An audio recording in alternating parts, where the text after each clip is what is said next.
The American Midwest has so many hidden gems, and tonight it's the Chicagoland Speedway, which now lives on the iRacing platform as an amazing 1.5 mile track gone perhaps too soon from the NASCAR circuit.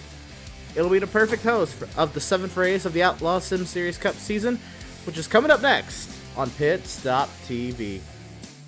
Good evening all, and welcome to the virtual Joliet, Illinois. Devin Zimmerman is back in action alongside myself on the call this evening. Edward Shearer, who had an amazing show last week, is back to being out and about the virtual track, taking pictures of all the action this evening. And Devin, you told me this is your favorite track. What makes you say that? Emerson, it's good to be back, and yes, this is my favorite track on the service of iRacing. It's just such a unique oval. You know, it has the curved backstretch, the tri-oval in the front, and you can run multiple lanes in both turns. You can run the high lane, you can run the bottom lane.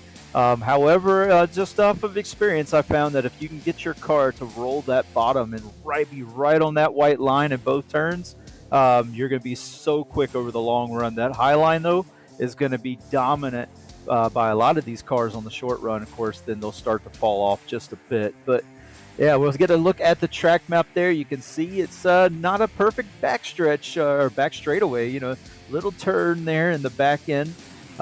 Great little track here in Joliet, Illinois.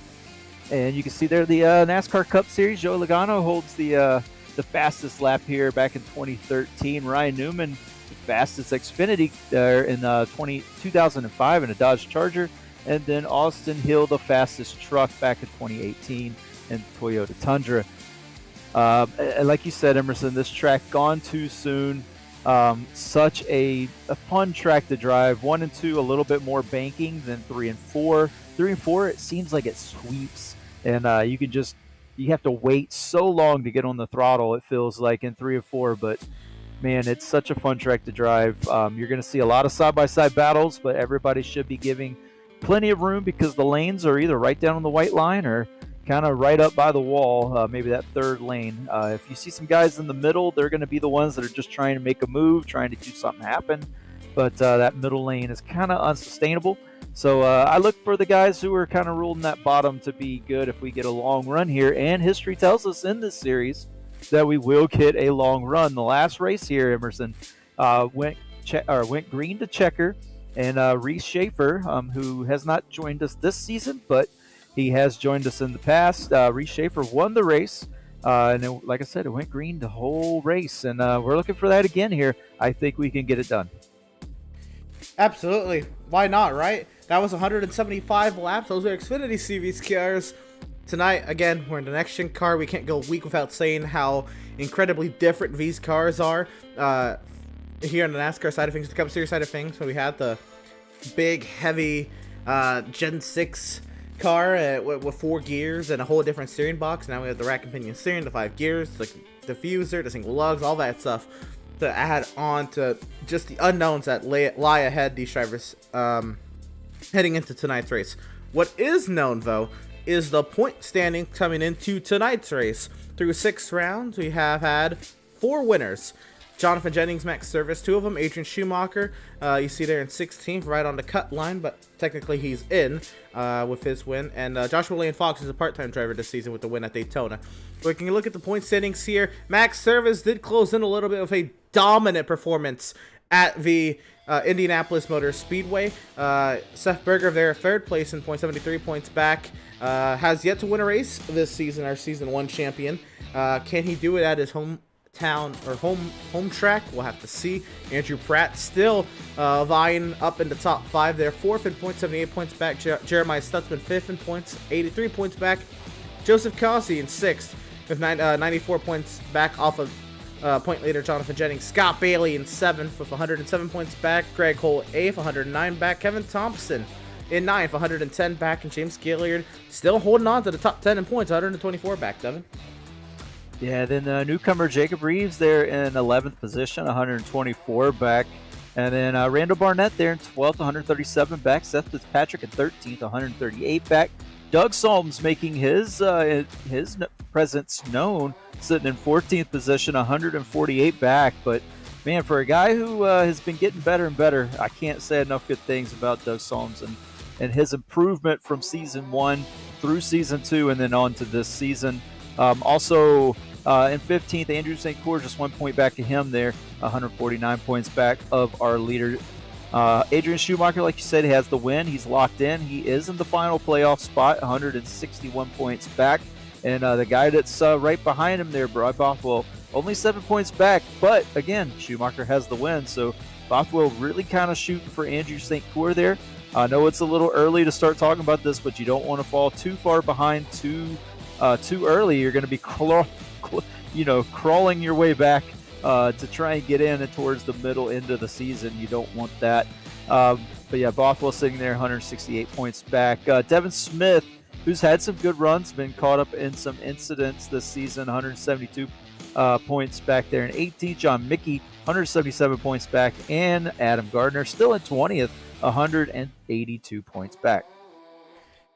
That's the point standings kind of heading into tonight's race here at the Chicagoland Speedway. And again, with Jonathan Jennings and Max Server at the top of the charts, or top of the point standings, both with 2 wins apiece, and Schumacher kind of with the outlier with the road course win there in 16th. When will somebody else come and step up to the plate? We'll just have to, I guess, wait and see. Will it be tonight after 170 laps? That'll be an intriguing one to find out.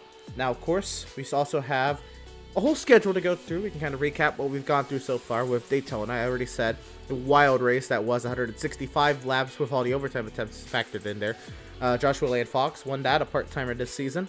Canadian Tire, Joseph Cossie started off as the leader, had an off about lap 11. Adrian Schumacher swooped in and led the rest of the 44 laps. Auto Club, that was gone on and taken by Jonathan Jennings, his first Outlaws win. He backed it up with the Nashville Fairgrounds the following week. Chaotic race at Atlanta saw Max Service kind of swoop in and get his 4th Outlaws Sim Series win of his career. And then he backed that up and said that was not a lucky win. This is a dominant win here at Indy that Max Service took. And here we are at Chicagoland. Again, a lot to play for. The top of the charts looking a little spicy, I'd have to say. Granted, this is also only the 2nd mile and a half of the season, Devin. But still a lot to go for as far as the schedule is. But anyway, we look forward past tonight. We have the short track in Iowa coming up, the super speedway at Talladega, dirt oval, Bristol dirt, Rockingham round 11, and the Watkins Glen full course with the boot and all there at round 12. Devin?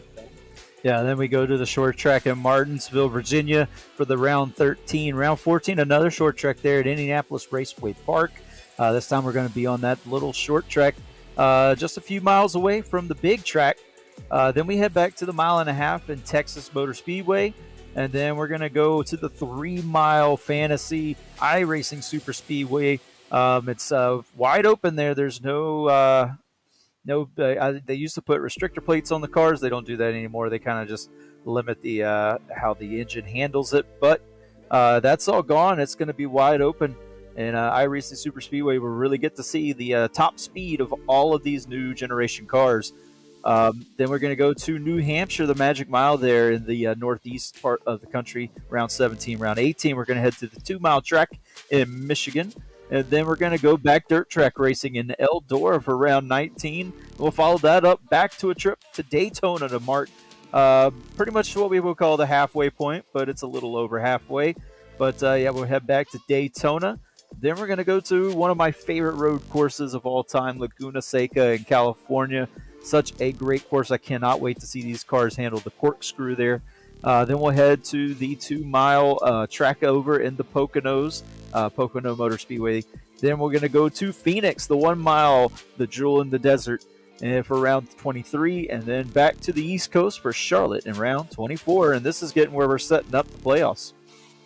Yeah, the final 2 races of the regular season, you have the Bristol Oval with the concrete, and then back that up with another concrete 1.3 mile track with the Nashville Super Speedway.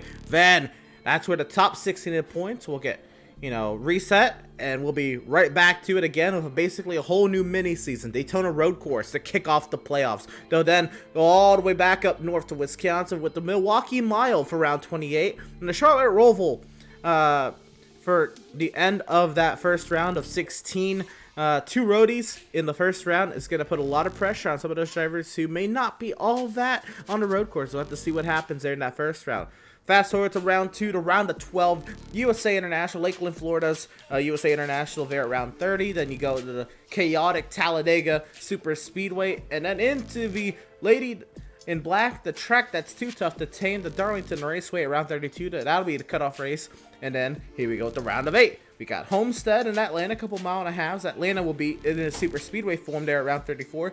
And then the tight short track at North Wilkesboro there around 35. That's where we'll have the final 4 drivers reset. And the first of the checkered flag at Richmond at round 36 will be your Outlaws Sim Series NextGen Cup champion. So that is the schedule with a bow tie on it. We still have a long way till we get to Richmond. But our second intermediate track, or I'm sorry, our second mile and a half track of the season. We have plenty more to come up, but this is going to be huge because you can kind of say Atlanta's a little bit of an outlier because of just its shape and how difficult that track is. Chicago now, before Atlanta was changed on the NASCAR circuit, Devin, and before Chicagoland no longer had a slot on the NASCAR schedule.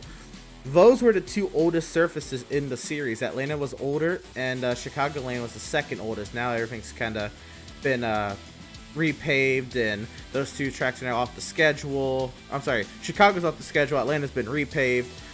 So a lot of differences now to what track has the oldest surface. Right now it's Auto Club, and then actually I think Auto Club's second most, and then Chicagoland's third most.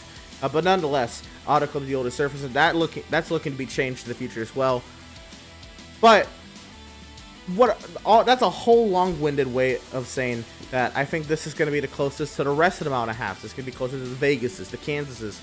Maybe not Texas, but you'll maybe get more of a gauge about Texas here than, say, Atlanta. But then again, new cars, a whole lot to play for, Devin. Yeah, I mean, with the way that this track runs, Atlanta, it's really hard to pass. Even in the old configuration, it's just really hard to get around someone in Atlanta if you run that high lane. Here at Chicagoland, you can run side by side. You can pass on the bottom. You may not be able to do it early in the run. That bottom lane's going to really have to start to come in, and you're really going to have a good long run car that can roll that bottom for it to work. But if you can do that, then that bottom lane will come in. You'll start to make passes, and you can make passes on the high lane here. So it just depends on how you set up the car. How you want to play this race. Again, if we go green to green, we're going to see a lot of passing. So this should not be, a kind of follow the leader race at all. I expect to see quite a bit of passing, quite a bit of side-by-side racing. It may get strung out just a little bit, but guys are going to start to catch each other at the end of runs, and that should make it interesting. But again, this track is wide enough, and the lanes are far enough apart that you see people running. That we shouldn't see a whole lot of cautions. This track does favor the long green flag run. We've seen it when the Cup Series came here in the past. So, it's bound to be a very exciting race. Again, one of my favorite tracks on iRacing, just because it allows for that dual lane and that side-by-side racing that's really fun to watch. Yeah, absolutely. A big, wide track that, again, offers a lot of raceability. Can't wait till we get the green flag out to start tonight's race. But before that, we are still wrapping up practice. We have 10 minutes left in this practice session. Zoltan Herczeg has returned to the top of the chart. Zoltan Herczeg has yet to finish a race where I think Zoltan Herczeg can finish a race. He's had some bad luck to start the season. He finally had kind of a bright spot at Atlanta, and then had an accident about the first quarter way into that race. Herczeg has kind of been struggling a lot. But tonight, again, top of the charts, looking to kind of change that luck around. Derek Mcmurray up there in second. Another driver who I don't think has shown where he can place in this Outlaws Sim Series just yet. Mcmurray always has a lot of speed in practice. Will he be able to bring it with him into the qualifying and in the race? Greg Holt, of course, we know is fast most weeks, but is still looking for his first win on the season. Adrian Schumacher still looking for his first his first oval win that isn't Daytona. So we could expect Adrian Schumacher to be contending as well. Andrew St. Coeur has now just put it 5th quickest, along with Andrew Pratt up there in 6th. Andrew St. Coeur having a great run in practice right now there in 5th. Andrew Pratt in 6th. Seth Berger 7th. Jonathan Jennings 8th. Looking to see if he can get back to victory lane. Kevin Thompson 9th, and Robert Gianni in the top 10. Devin, looking at these practice times, who's kind of sticking out to you? Maybe who do you want to find out a little bit more from? Why don't we talk to the hometown boy there, Burger Nation's own Seth Berger? We'll see if we can get him up into the booth, pick his brain about his hometown track, and see what he's got in store here. His teammates has kind of come alive here with 2 wins in a row, and we know they run similar setups, so just want to pick his brain and see if he's not here at this moment. I know he will be. But I guess we will. Yeah. Man, we could have got him there. I think he would have appreciated that. Robert Gianni just shot up to 4th on the charts, and you know what? I was gonna say, okay, I do see him. I have no idea who Robert Gianni is. He's kind of come out of nowhere.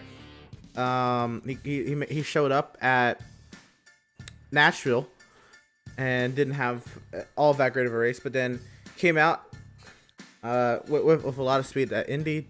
Again, had some issues, but now really up there, 4th in the practice charts.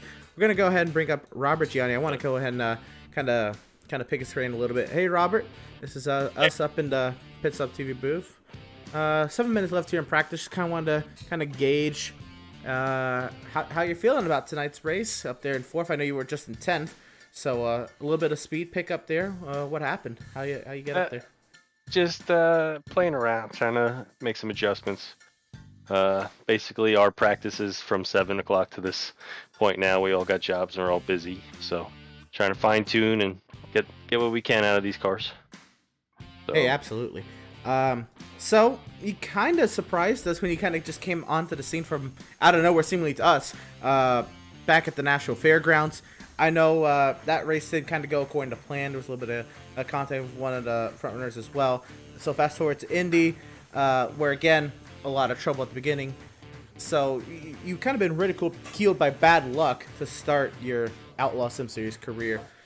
Putting it 4th here in practice, could tend to lead to a nice qualifying spot and maybe stay ahead of that trouble. How are you? How are you feeling about maybe turning your luck around at this point? I'm hoping tonight is the night we can turn it around. Just get a top 10. I'd be happy. We've had speed. Last week we decided to not qualify and go to the just start in the back and be patient, and got caught up into some unfortunate wreck early on involving my teammate. And but today we're gonna go out and hopefully put that behind us and try to go for a W. So. We've had one other mile and a half on the schedule so far. We had Atlanta, but I feel like Atlanta's such an outlier when we talk about mile and a halves. What can you kind of tell us how this next-gen car kind of reacts, kind of handles around a mile and a half here, say the Chicagoland Speedway, and what are we going to be looking for maybe as different as opposed to the Gen 6 car?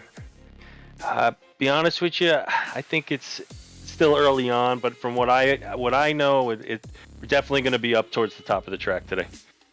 It's going to be hard to pass on the bottom. It's going to be loose. The cars are a little swirly. Can't go onto the apron in the past on the front stretch. You get down there, my car definitely doesn't like it. It gets very unhappy. But otherwise, it races. I'm not big on the rack and pinion steering, but it's something to get used to. And but otherwise, I think we're learning. I mean, everything's learning. Every day's a little better and a little faster. So. Sure enough. Well, Robert, 4th day in practice charts, looking to hopefully turn that luck around. Best luck to you tonight, and hopefully we'll talk to you a little bit later on, Robert. I appreciate it. You guys have a good day in the booth, and I do want to give unfortunately, Brad's not going to be with us here today. He had a passing of the family, so I want to give a condolence to him and his family, and hopefully everybody, we're thinking about him. So hopefully we'll have a good race and go win one for Brad and his family tonight. Yeah, sure enough. Have had no idea that that'd be the reason why he was missing tonight. So yeah, our condolences out to Brad and his family as well. Yeah, well, best luck to y'all at the B&G camp, and yeah, hopefully we'll talk to one of y'all later on at least. I appreciate it. You guys enjoy the booth. Bye. Robert Gianni there in the 34 car. Still has yet to kind of prove himself in his Outlaws Sim Series. Is tonight gonna be the night, Devin? Yeah, we'll see. A lot of speed, it looks like, in those cars. And these guys showed up at Atlanta. So, the only other mile and a half that we've been to, these B&G cars were fast. They were up front. They qualified up front. They stayed up front for quite a while until they started running into trouble. Just couldn't put the whole race together, but they were in prime position to really start to run away with that thing before kind of trouble found them. Hertzeg, Brothwell, Gianni, of course. All of them were up at the front the whole time at the beginning half of that race. So I look for those guys to really be out there. And again, like you said, Emerson, our hearts go out to Brad Bothwell and his family on the passing that they're experiencing. Of course, all the condolences in the world to him and his family. And sorry he can't be here, but definitely an understandable reason. So if they're watching tonight, Brad, our hearts are with you. Thoughts are with you. Prayers are with you. So yeah, man, I hope that there's you can endure this trial that's in front of you. Yeah, absolutely. No, not easy for anyone. Yeah, it seems like, unfortunately, this has kind of been a little common amongst our drivers over the past couple of years. So yeah, it's not easy. Unfortunately, it's not fun. But to kind of move on from that, we kind of have to. Practice is coming towards a close, and as far as B&G is looking, Zoltan Herzeg is of course top of the charts. Robert Gianni there in 4th, and looking for James Gilliard. Gilliard is down in 17th, but Gilliard is sporting some new colors on his number 33. It's like a Kool-Aid car. Yep, there it is. The Kool-Aid Man car there on that number 33. And I was trying to stall long enough to see if we can get a potential Seth Berger. I guess we're just gonna have to hit on him mid-race at that. Yeah, we'll pick his brain then. Right. But we carry on nonetheless. And well, of course, I think this is a perfect time that we gotta go ahead and shout out all of our partners here at Pitstop TV. Of course, Tucson Sound Art, Permanent Makeup and Crowd Main, Whiplash Media and Whiplash Sim Cams, and of course BAM Racing Videos. Of course, you can go to whiplash-media.com, and that's where you can check out all the information you need about Whiplash Media and Whiplash Sim Cams. Now, you mentioned last time the Outlaws Sim Series was here at the Chicagoland Speedway. It was a caution-free race. That was also 175 laps, just 5 laps longer than tonight's race. At that, only 5 cars finished on the lead lap in that race. It was Reese Schaefer. Oh goodness. I know Greg Holt was there as well. Max Service also finished the lead lap. There's a couple others as well. And then 6 through 9 for 1 lap down. And 10th place was 2 laps down. So that race got very spread out.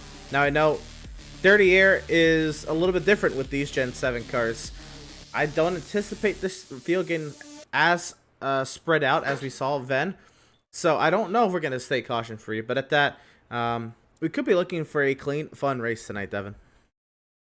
Yeah, we could, and like I said, there should be quite a few passing opportunities. I know some of these guys are having trouble with that car rolling the bottom. They have it more set up for a high line race, and I do see that in officials. A lot of guys like to run that high line, especially early on in the run, just because it seems to be faster. You can keep the momentum up in these cars. However, like I said before, if you can roll the bottom, if that car you have is set up to roll the bottom and do it nicely, you can really save the right front tire, and as the run goes along, you can really start to come back at the guys who may have got around you on the outside, as they're going to be using up a little bit more of that right front, keeping it off the wall. So we are just getting into qualifying now, so we'll start seeing some of these guys take to the track. But yeah, it should be a very fun race to watch.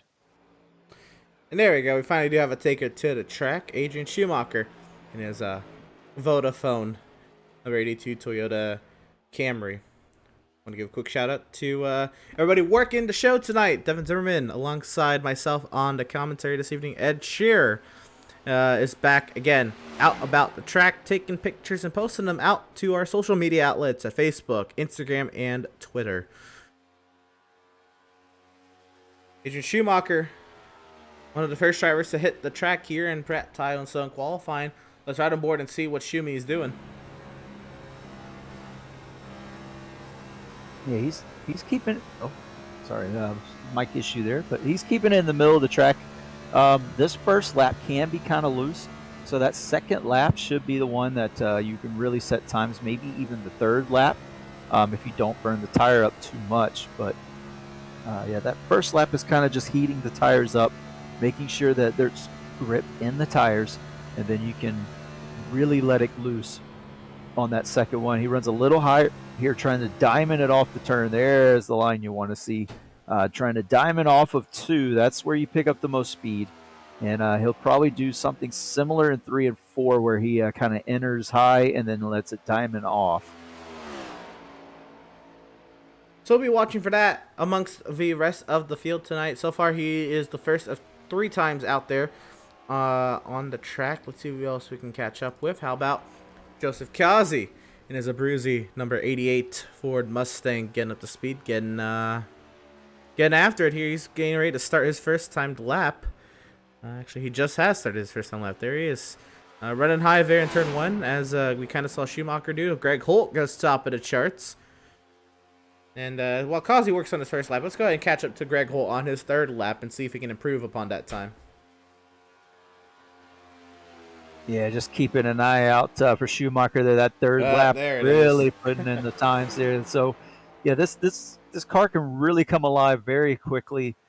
3, 4, 5 laps into the run, then it'll start to fall off around lap 10. So, second. Yeah. No, top of the charts. He got it by 4/1000ths of a second. Yep. So that third lap is the one we're going to be looking for. Wow. These guys setting the fast lap there, but yeah, like I said, these tires, once they come in and heat up, it can get really fast around this track, but it will start to fall off pretty sharply with the old surface. It just takes a few laps for it to come in, and then it feels really good for about 5 to 6 laps, and then it kind of just starts to fall away. So Jennings running that bottom there, that's the line that I really want to see during the race. Those guys are going to be the ones that are quick on the long run. Not sure it's going to be the quickest over the qualifying lap run, but yeah, this is another decent lap, another decent showing. All these times, Gianni there, 3/100ths off of the top time by Holt so far. So I mean, they're getting really close up at the top. So I think Joseph Kazi had a mishap on his third lap, and he's down in 12th position, and yeah, he's well off the pace on a decent lap here. So Kazi will not have a prime starting position for tonight's race. Jonathan Jennings, though, is on his third lap. Let's see what this 91 can do to Mr. Point leader here. Trying to see if he can improve upon his time. He put it in the wall! Did he? I think he's continuing on. I'm not sure if he got it or not. It got really close, and I don't see any damage on the right side of the car. I heard a sound effect, so maybe he just buzzed it and maybe didn't get the 0x forward. Or we'll see what it's gonna be. It will not be pole. It'll be 4th quickest for the 91 of Jonathan Jennings. Yeah, so no and scrape Kazi there. Did get up to 8th. I guess he did get another lap in. Intriguing. Some more drivers out there. How about Andrew St. Coeur? Trying his hand at qualifying. He did pretty well in practice. We'll see what he can do. His first lap was a little down on the charts there. He's up down to 14th. He entered turn 1 really high on the second lap. He's up by the wall. He's up by the wall here. He's going to stay high on the second lap. Looks like he's going to go for it all in the third lap. We'll see what Andrew St. Coeur has to say about the qualifying times today. And that number 12, Advanced Auto Parts, Ford Mustang. St. Coeur goes 7th quickest. He likes that high line there. So he starts it very high. Comes down to kind of that middle lane, and then pulls it off, doesn't get all the way down to the white line. So a different approach here from the 12 car, but still pretty quick. I mean, up to the 8th. Andrew Pratt misses the wall there off of 4 into the start-finish line. It's not bad. I'll put him 6th quickest. And it's also tight. Look at how close it is between Jennings, Fitzpatrick, and St. Coeur. Yeah, less than a 10th from the leader back to 6th place already. Very tight times. Kevin Thompson has just gone ahead and put it 4th quickest, and he's still, I think he's still got another lap under his belt. Let's see what this 21 can do on his 3rd lap.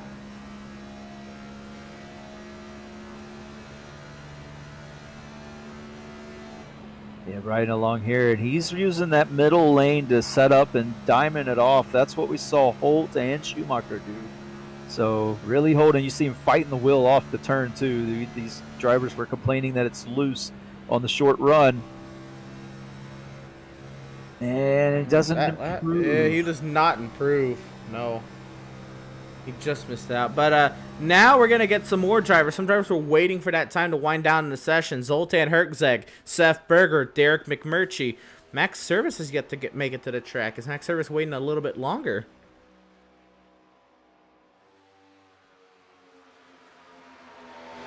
Yeah, he might be waiting a little bit longer. He's got to get out there quick, though. Only about 2.5 minutes left in qualifying.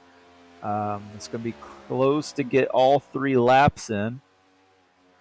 I do want to kind of go ahead and explain the paint scheme that Seth, and now Max has made it out to the track that Seth and Max will be running. Those are that dog on their cars was Seth's dog Aspen, and just decided that he wanted to kind of pay tribute to his dog that is unfortunately deaf, and yeah, pretty little dog, a little crazy dog. He's got all over the car on his car, and he has Max running the same car. Out of those 3 that set their first time, Zoltan Herzeg went fastest on lap 1. We'll see what he can do here on lap 2. Nearly catching the wall there. He was the fastest in practice, so. Zoltan Herzeg, top of the charts. Oh. Yeah, and we saw these B&G guys were complaining about the car not liking that apron. Oh, he hits the wall. That might be his run. And he's nope, yeah, that's his run. Yep, that's his run done. But he is top of the charts currently, so. So it does seem like the second lap is the lap for most of these drivers. Seth working his way off of turn 4 here. What will the 77 do on his 3rd lap? He's got damage. Oh, so he hit the wall. I think it's just practice for him now. Derek McMurray has pulled it off the track. So Max Service is going to be the last car that has anything to say about the current hold time out there. Let's see what Max can do. And he puts it 11th that time. Seth Berger did get 5th on his 2nd lap. He was going for it on the 3rd lap. He did collect the wall off of 2 and spin out. So that is the damage we saw in his car. Here comes Max into 3 and 4. Yeah, this is it for Max. This either goes or it doesn't. His last attempt at a lap to the start-finish line. Max Service will go. Looks like it'll be 10th quickest. But within... No, never mind. I thought he was within a second of Greg Holt. But Zoltan Herzeg kind of blew everybody within a second of the top 10 time out of the water. And with nobody else out there on the track, Devin, and Max, his qualifying session is... Here. Yeah. And this would be, I think Herzeg got the pole at Atlanta too, so the 1.5 miles seemed to be the tracks to his liking. And this is the second time we're going to award the Pratt, Towle, and Stone Pole Award to Zoltan Herzeg there in the 39 car. Congratulations to Zoltan Herzeg for winning Chicagoland's Pratt, Towle, and Stone Pole Award. Pratt, Towle, and Stone serving Central Vermont since 2005. All right. Well, that is qualifying done and dusted. 170 laps for tonight's main event. And I say let's get through our starting lineup, shall we? Row number 1, it'll be the 39 of Zoltan Herzeg. And to his outside will be the 3 of Greg Holt. Row number 2, it'll be the 82 of Adrian Schumacher, the 34 of Robert Gianni. Row number 3, it'll be the 77 of Seth Berger, the 21 of Kevin Thompson. Row 4, it'll be the 91 of Jonathan Jennings. The point leader starts 7. Seth Fitzpatrick will be to his outside in P number 8. And back to row number 5, it'll be the 12 of Andrew St. Coeur and the 81 of Max Service. Devin? Yeah, row number 6, we'll see Jacob Reeves on the inside, and to his outside, Derek McMurray in the 84 car. A decent starting position. Let's see if he can do something with it. 13th, it'll be Andrew Pratt and Jeremiah Stutzman to his outside there in row 7. Row 8, Matt Rogers in the 96 will be starting 15th. Joseph Causey ran into trouble in qualifying, is going to start 16th. Row number 9 sees Doug Solms in the 17th position, and to his outside, Matthew Setzer. Row number 10 sees Eric Peck in the 16, and to his outside, Adam Gardner in the 56. Row number 11 will be the 9 of Robert Thorns, the 22 of Nathan Aldrich. Row number 12, it'll be Daniel Molnix, a new driver to the series, there in the 44. He starts 23rd. The 24 of Jason Nis to his outside in P number 24. Row 13 sees the 42 of Tyler Markle, v 33 of James Gilliard. The 69 of John Mickey starts 27th. The 47 of Andrew Schroeder starts in 28th position. And that is the field for tonight's race. And actually, Tyler Markle is also deciding that he's going to sit out of tonight's show, which means we have a 27-car field before our hands tonight. And Joseph Causey, I don't believe gridded. Joseph Causey ever will be starting from the pits, or he may have an early exit. He's there. Oh, he's there. Okay. The person in front of there him it is. not gridded. Okay. Jeremiah Stutzman. Jeremiah Stutzman has not gridded. Well, there's that. I think Stutzman. Well, Stutzman knows what he's doing. Stutzman's gonna strategize his way around, no problem. Also, an issue on the start off from the 69 car. He's just getting going now, so I'm not sure what happened there, but the 69 car is rolling. He did have a little bit of a startup issue getting the car rolling, so let's go ahead and take a look at the weather for tonight's race. 101 degrees for track temp here in Joliet, Illinois. Winds sitting at about 10 mile an hour out of the west, and 80 degrees will round up is the air temp heading into tonight's race. The stages here tonight will be the top 10 will be getting points at the completions of lap 34 and 77. With that being said, it is just about time for us to get things rolling here from Chi-Town. The iRacing.com safety vehicle will make a late, hard left-hand turn into the safety pit lane, and we are racing from Joliet.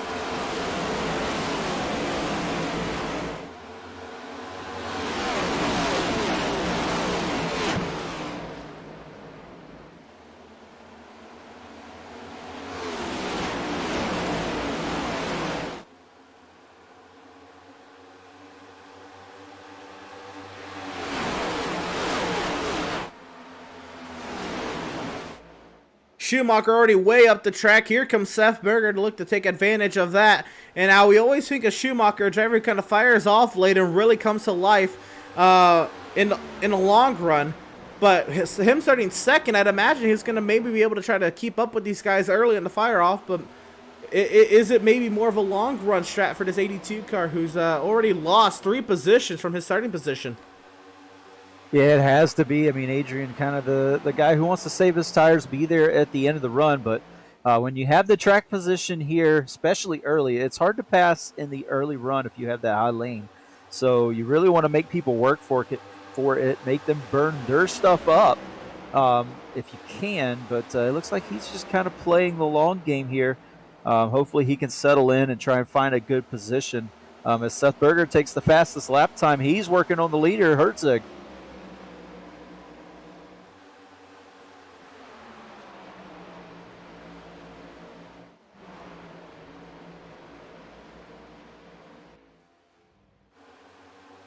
There we go, back to the race lead. Seth Berger does go ahead and take over the race lead and the fastest lap once again.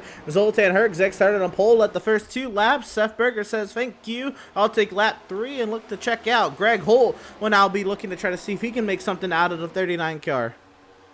Yeah, and Greg Holt, that outside lane, the entire outside lane got a very poor start. The first 3 cars in the line were able to get by and really take off from the field. So Schumacher and Seth Berger able to get by Holt. Again, now Schumacher's been passed by Holt, but Schumacher sets in the fastest time here. So maybe he heard what I was saying, is trying to come alive and make that outside lane come alive again for him here. But yeah, this inside lane really got a great start. The outside lane, not so much. So some recovery to have to be done for the guys who started on the outside lane.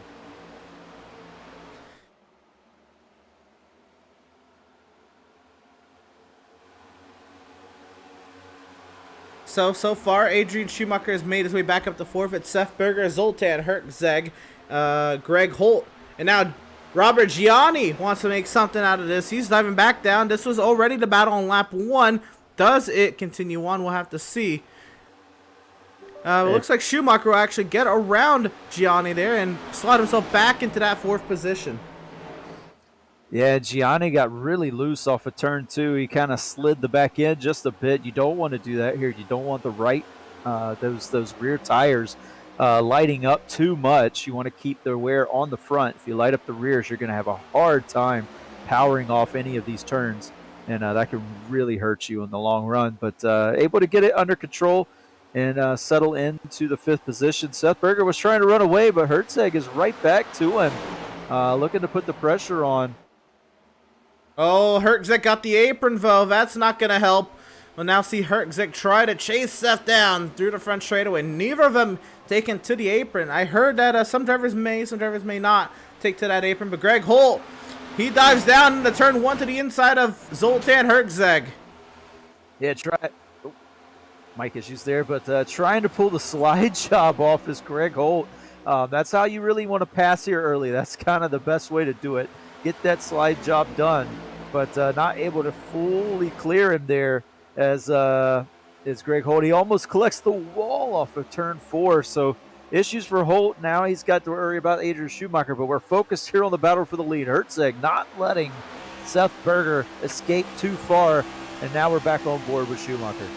Here we go. Adrian Schumacher getting to run on Greg Holt. Where will he go with it? I also should mention, this is also basically a home track for Adrian Schumacher. He's from the state of Illinois and looks to try to see if he can make something out of it. Yeah, he does so well at entering just a little bit higher than Holt. Then he gets a great run off the turn. Just not able to manifest it to get alongside of Holt, or he's just protecting the tires. Now he's looking for Holt to make a mistake like that, where he slides up in the middle of the turn. But still not able to capitalize so far.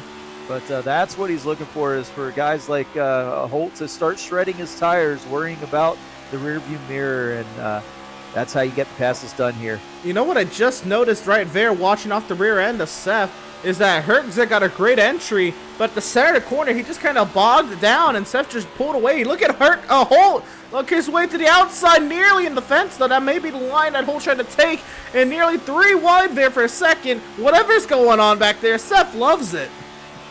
Yeah, he does, and Hertzeg really messed up the turn 3 and 4. And like you said, he bogged down in the center of the turn and had no drive off the turn. And here we go. It's going to get tight here.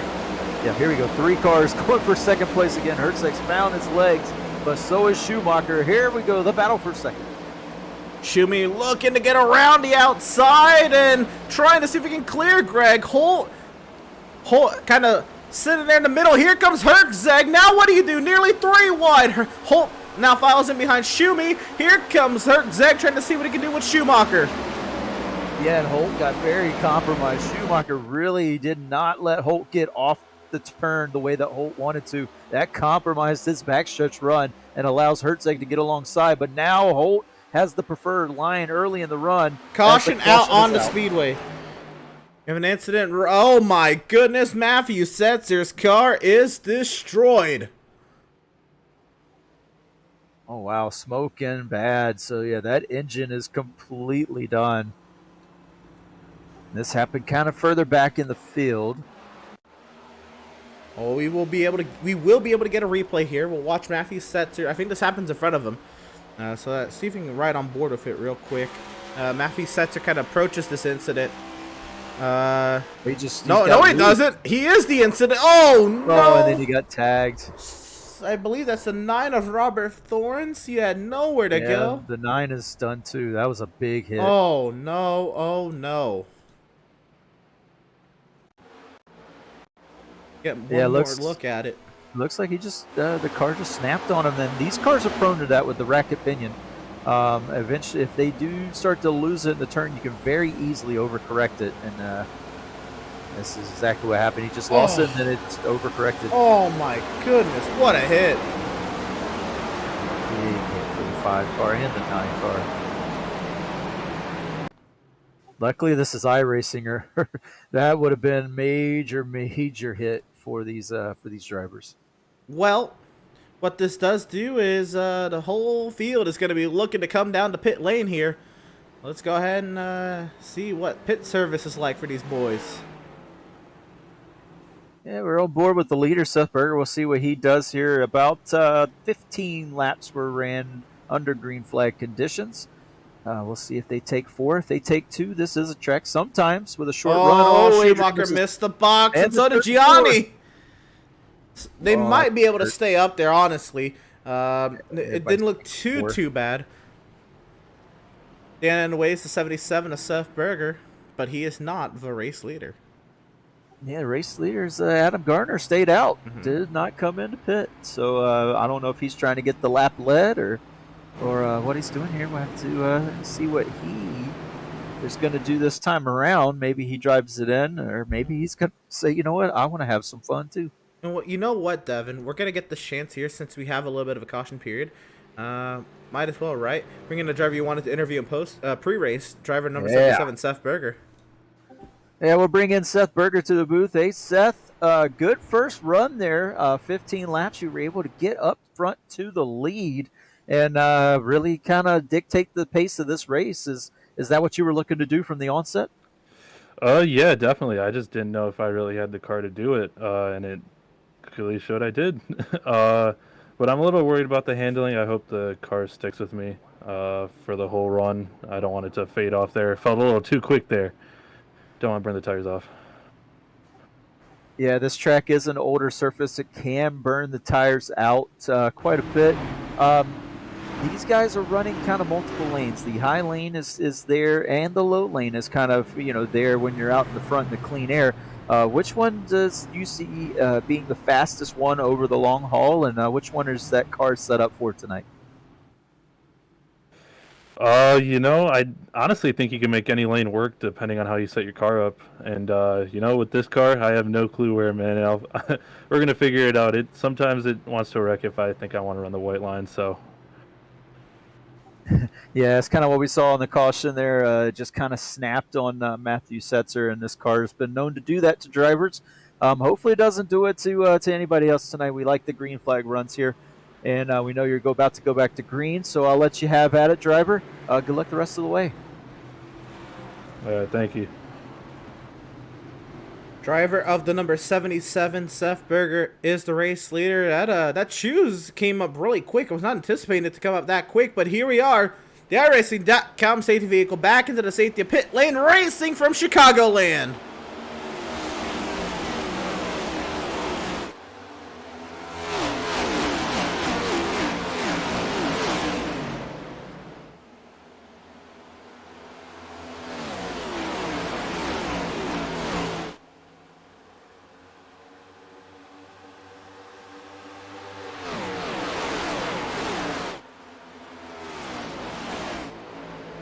John Mickey had an issue on the restart. He dropped well down to running order. Also do want to update real quick.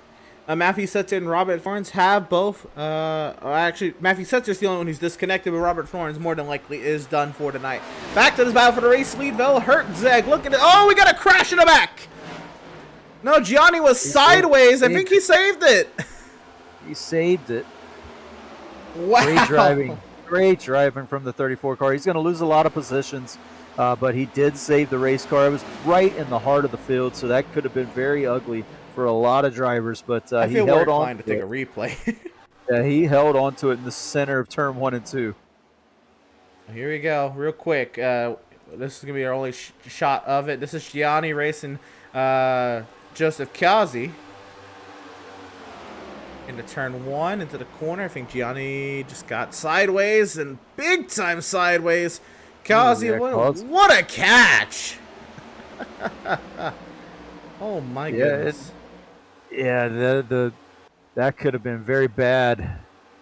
Oh, and live right now. We're wrecking. Oh, we got a wreck on the front straight. Eric Peck around. Looks like Gianni was in the grass. Jacob Reeves is around. Well. Yeah, so much for going green flag to flag on this one. 2 cautions very early in this race. Lap 15 and now lap 20.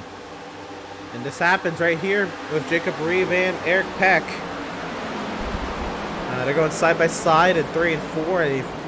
Reeves is way on the bottom side. Peck giving him plenty of room. Reeves just gets sideways. Same thing that happened to Matt Setzer. Same thing. Nowhere for the 16 to go. Oh, goodness. Hopefully nobody else hit him. Could not tell if he made it through unscathed, but or after any more contact. But I think he's okay. Everybody else made it, but I think everybody else made it through. But yeah, just nothing the 16 did wrong there. Just the 22 lost it like the 5. And the 16 kind of in that innocent bystander position just gets tagged. Kind of see it laid off the corner there.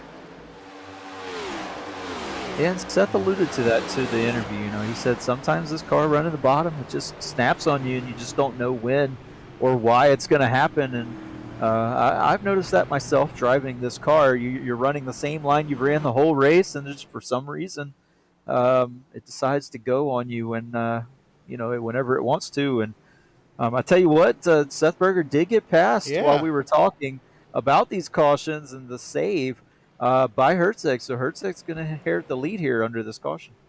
I want to try to see if we can go back and find it. I might have just found it.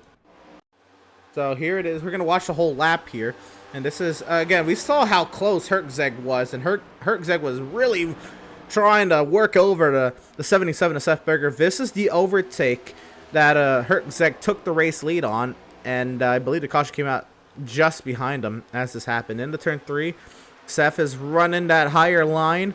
Herzeg drives it through the center of the corner. We knew he had that speed, kind of getting to the center. Oh yeah, Seth let him have the line too. And then they're just side by side to the front straight. Herzeg at the preferred line. And that's the caution. And there's the yellow. Wow! I know Seth has got to be kicking himself right now. Yeah, and if there's one thing I know Seth as a driver, he's not going to be intimidated by a guy who's running right behind him. He doesn't get intimidated very easily. So when you're running that close behind him, he's going to run his race. He's going to run his line, take care of his equipment, and just kind of make you be the one to force the issue. And it looks like Zoltan Herzeg really forced the issue in 3 and 4 there. So he's like, you know what? If you want it that bad in 3 and 4, I'll let you have it because I'm going to come back at you 1 and 2. So, yeah, it seemed to be the thing, but just unfortunate that caution came out when it did. Otherwise, it did look like the 77 might be able to complete that pass.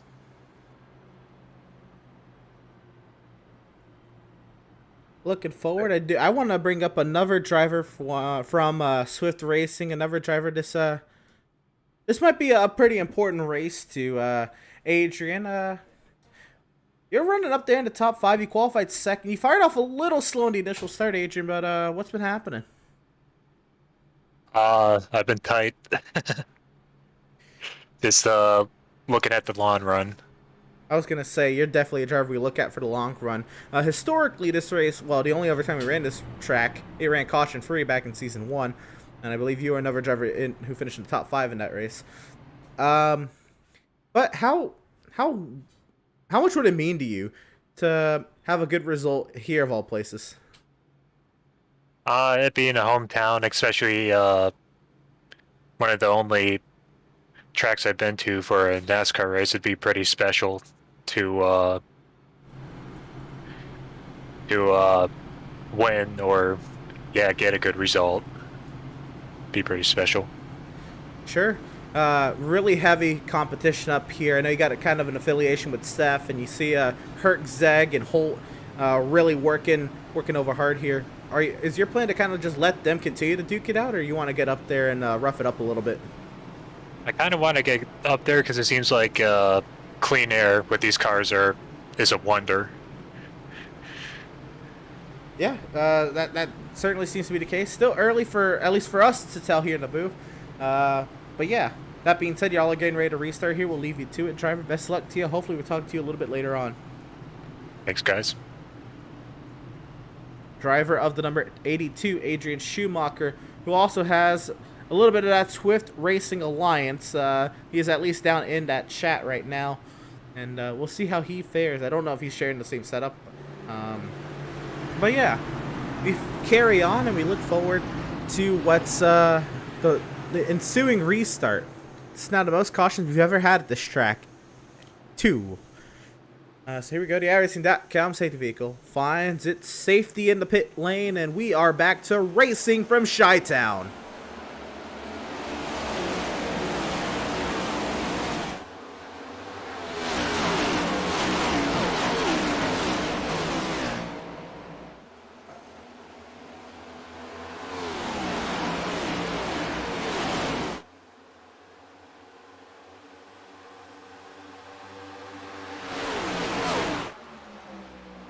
Back up front, the dogfight for the race lead continues, no pun intended, with what's on the hood of Seth's car. But Zoltan Herczeg starting to open up a little bit of that gap, one of the largest gaps we've seen up there. Schumacher has been able to clear by Greg Holt, though, and that's huge. Holt's actually fallen all the way back to Joseph Causey.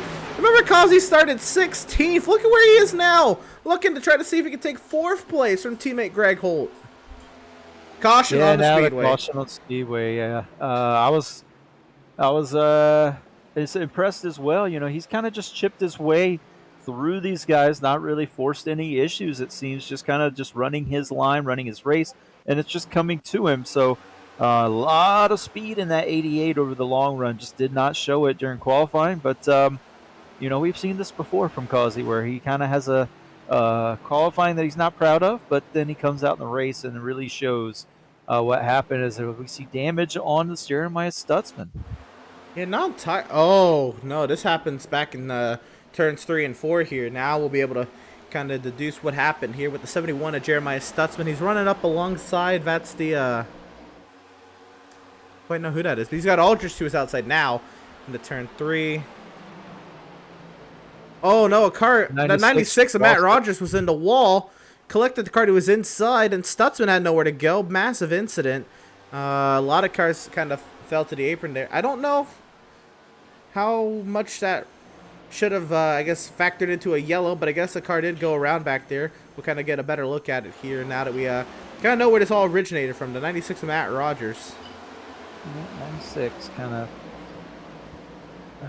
looks like he's running that high line. So I think that's the new driver who's running the incorrect car number on their vehicle there, the 6. I think they are 44.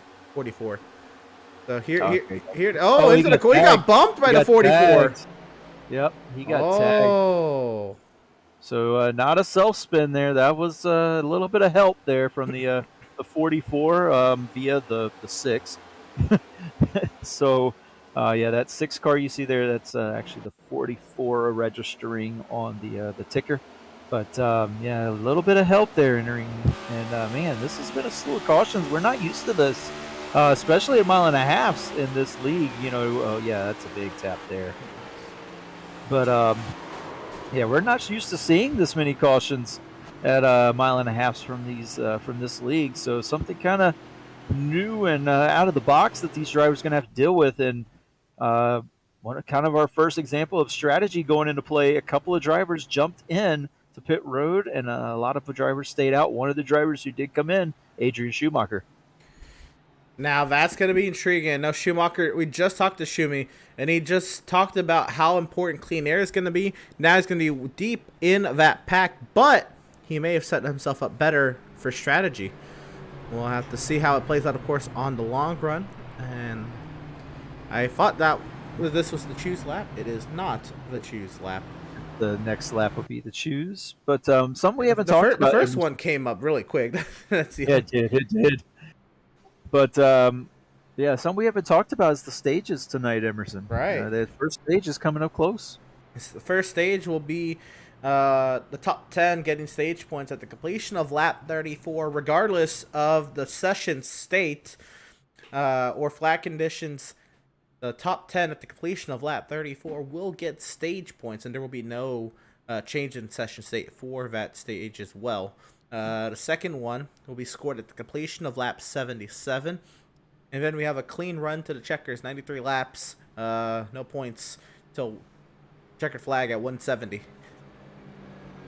So, we can review our order. Prior to the choose, it's Hertzeg, Berger, Holt, Causey, Jennings, the top 5, followed by Service, Miz, Fitzpatrick, Thompson, and Solms to round out the top 10. But now the field will come off turn 4. This time, the choose rule will be in effect, and the drivers can elect which lane they choose to restart in. And that's an intriguing lane by the safety vehicle to take the apron. Hertzeg chooses low, Berger high, and so on and so forth. You kind of see the choices being made as they cross the stripe. Yeah, a lot of indecision here. A lot of guys choosing that kind of the last possible second here. I think a lot of drivers are waiting to see, you know, if a couple cars are going to dive low or stay up high, and then maybe they can, you know, kind of pick up a couple of positions through the choose rule.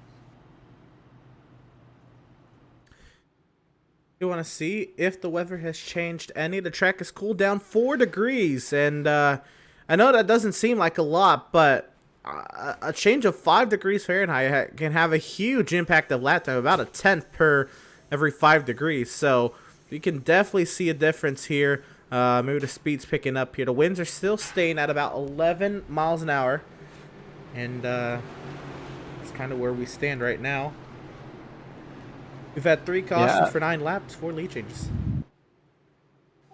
And right before we go green, I am receiving word the 34 did change lanes after the start-finish line after the choose. That'll be a tail end of the longest line penalty for the 34 car. Actually, it might be a passenger at the green. But nonetheless, we'll figure that one out later. We're back to racing from Chicagoland.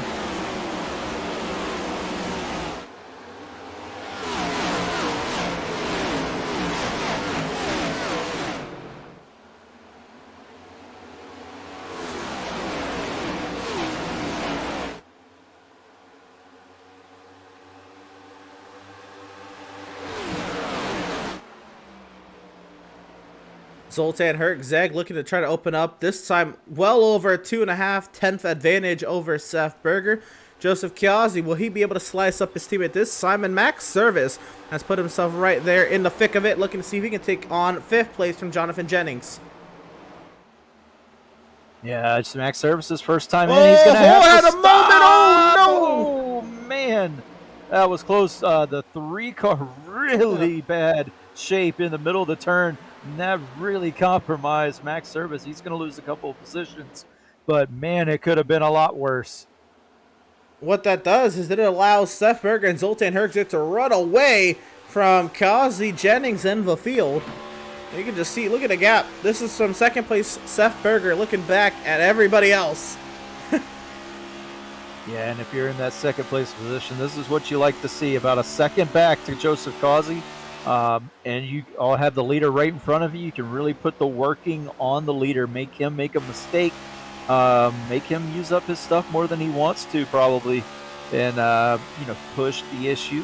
So this is a good place to be right now. You have no pressure behind. With 1 lap to go in stage number 1, how hard will Seth Berger push Zoltan Hertzeg for a potential stage victory? Down the back curve they go. Seth looks to get a little bit of clean air, slipstream up to the 39. He'll peek to the outside. Have to really get the throttle down here if he wants anything to do with Zoltan Hertzeg, but unfortunately, it'll be all for naught. Zoltan Hertzeg will come off of turn 4 and win stage 1. Seth Berger 2nd, Causey and Jennings are duking it out across the start-finish line. That'll be intriguing to figure out who took 3rd in that stage.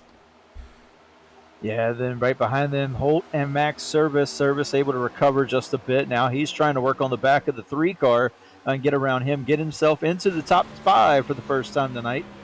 These Swift Racing cars really showing some good speed here in the runs. Service kind of didn't have the qualifying that he wanted, same as Causey. But in the race, these cars have looked really good. On board with Service there. He didn't try to make any lunges there at Greg Holt.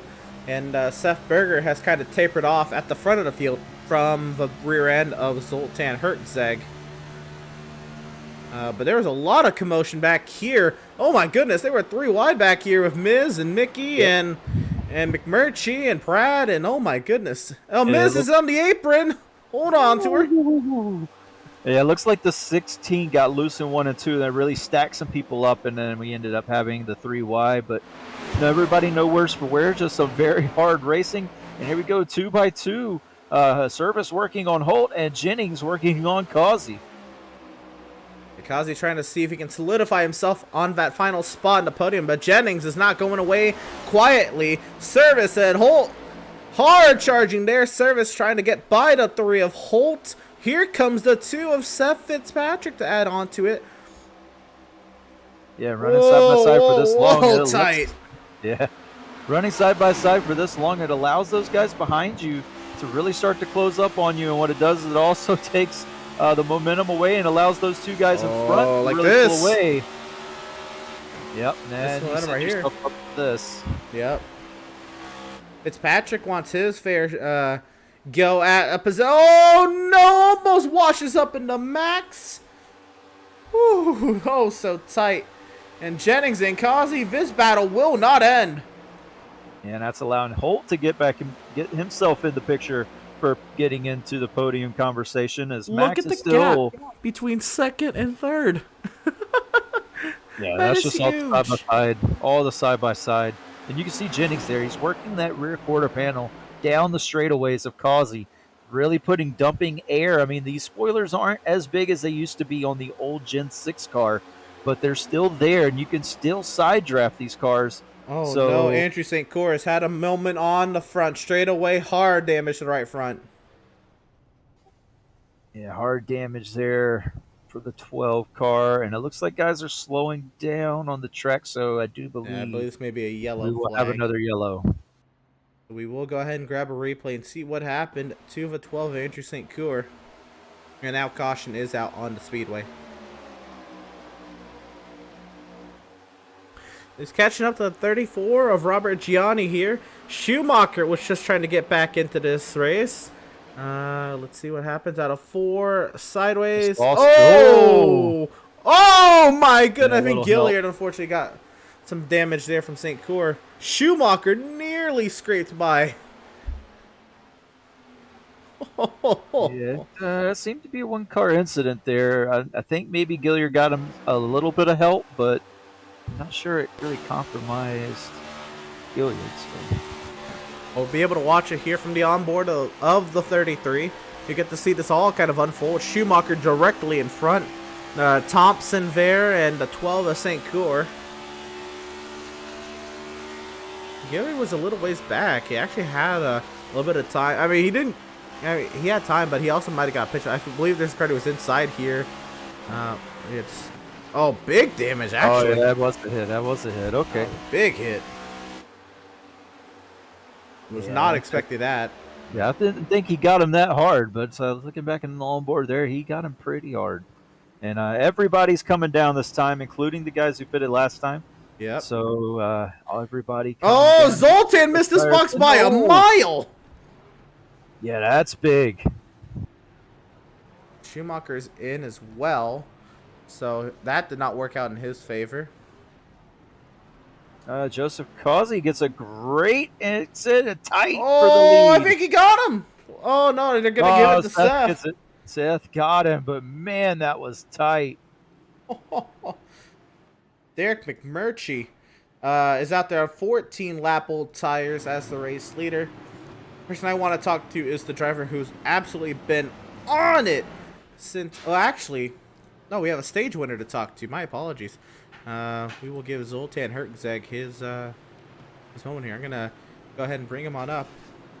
Bring up driver of the number 39 Zoltan Herzeg. Zoltan, you were able to go ahead and claim stage number 1 there. You kind of slipped through the pit box there. Does that put a little dampen on things here, or you feel very confident that you're going to be able to get right back up there? It puts a little bit of a dampen. I just wasn't paying attention. I was looking at the setup changes and everything, and then I just missed it. But that's all right. The car feels really great, so I'm just gonna bide my time and see if maybe I could try to get back to the front. It certainly looks like it's driven very well.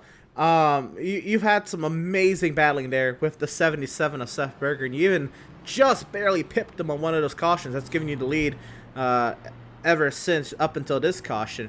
What's it been like up there? How racing that hard with the 77, and well, what do you think of the battling dynamics with this NextGen car? It's definitely tough to get by somebody, especially with the side drift. It's like you get to a wall when you get underneath the guy, and you almost have to try to get to the outside, or try to change up your line and just get a massive run off the corner. But it's definitely interesting. It definitely feels better in the pack trying to pass people, but once you get to first, it's definitely tough. Now, we've seen it quite a few times. I know you can't really attest for what's happening behind you, but it looks like a couple of those cautions, it's kind of been you and Seth have kind of broken away from the rest of the field. Third place on back gets into a heavy side-by-side battle. Is that going to be kind of more or less what we see kind of later on here, or do you think that's maybe just a unique circumstance? It might just be a unique circumstance. I know a lot of us run maybe different tires, or even just conserving more tires than the others. I was kind of pushing it a little bit the last run. I just wanted to see what the car had. But yeah, so maybe it's just different strategies. Fair enough. Well, Zoltan, congratulations on the Stage 1 victory. Still have plenty of racing to go. Hopefully we're talking to you a little bit later on tonight, Zoltan. Best of luck to you. Thanks, man. Appreciate it. And that was driver of the number 39, Zoltan Herzeg, and put him back down in his respective team chat. There he is. And again, Zoltan Herzeg, part of that B&G Motorsports, all, again, racing for Brad Bothwell's sake. And, yeah, trying to see if they can get it done for that B&G camp tonight. Seth Berger. Oh, yep. Oh, sorry, I was going to say, yeah, and that 39 is built very, very fast, and he's been up front, like you said, with Stage 1 winner. So if he can get it done, that'll be a very good tribute there. But a lot of these guys, as the pace car is about to pull off, are very hungry. Seth Berger, Joseph Causey, Jonathan Jennings, Zoltan Herzeg, Greg Holt, green flag.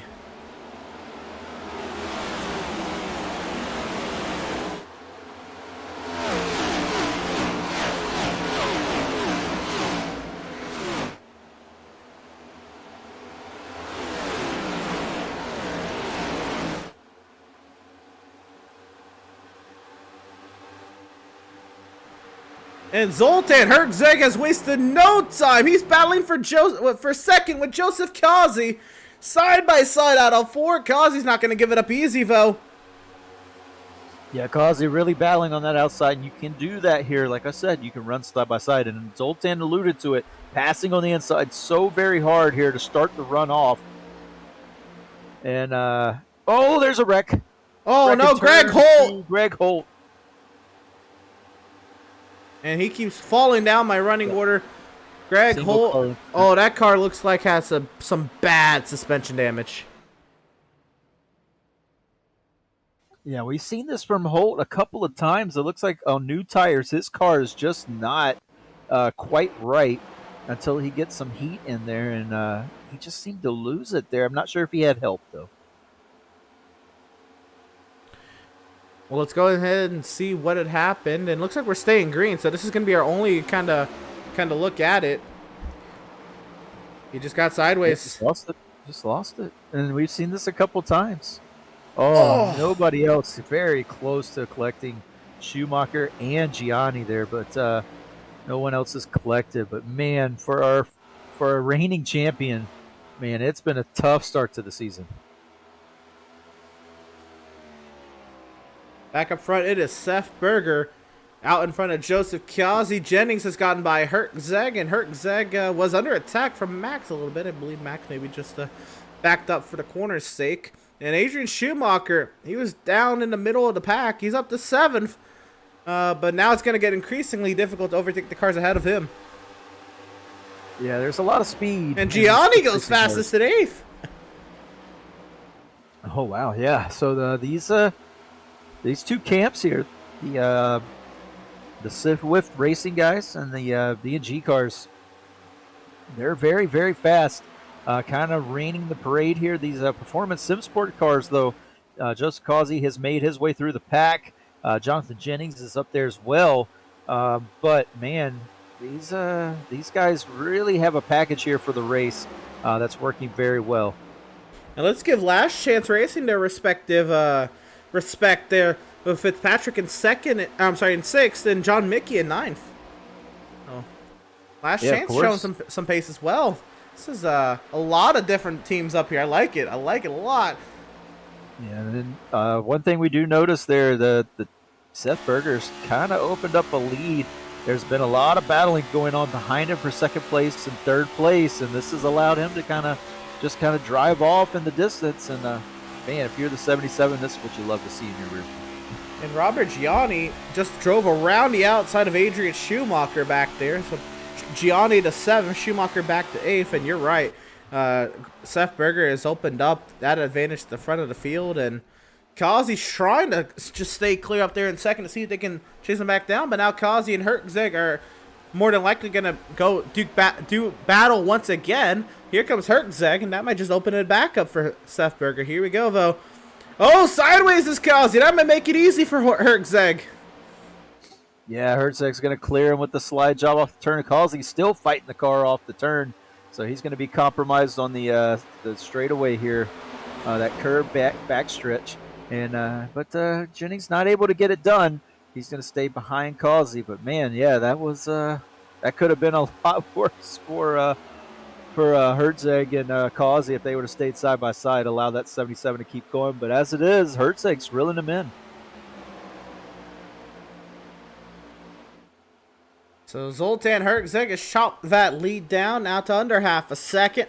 Kazi is going to look to try to see if he can hang on with a hard, heavy breathing Jonathan Jennings and Max Service directly behind. Jennings looking to take him around the outside. Oh, Kazi will shut the door. He'll block his teammate up the track. Down the track. Jennings. I don't believe Jennings is part of that team. Jennings is part of Last Chance. Yes. There's Jennings up there. Last Chance as well, out there in 3rd. But he'll work his way by Joseph Kazi now. Max Service looks to size up Kazi as well. Jennings onto the podium. Can he pull away from the rest?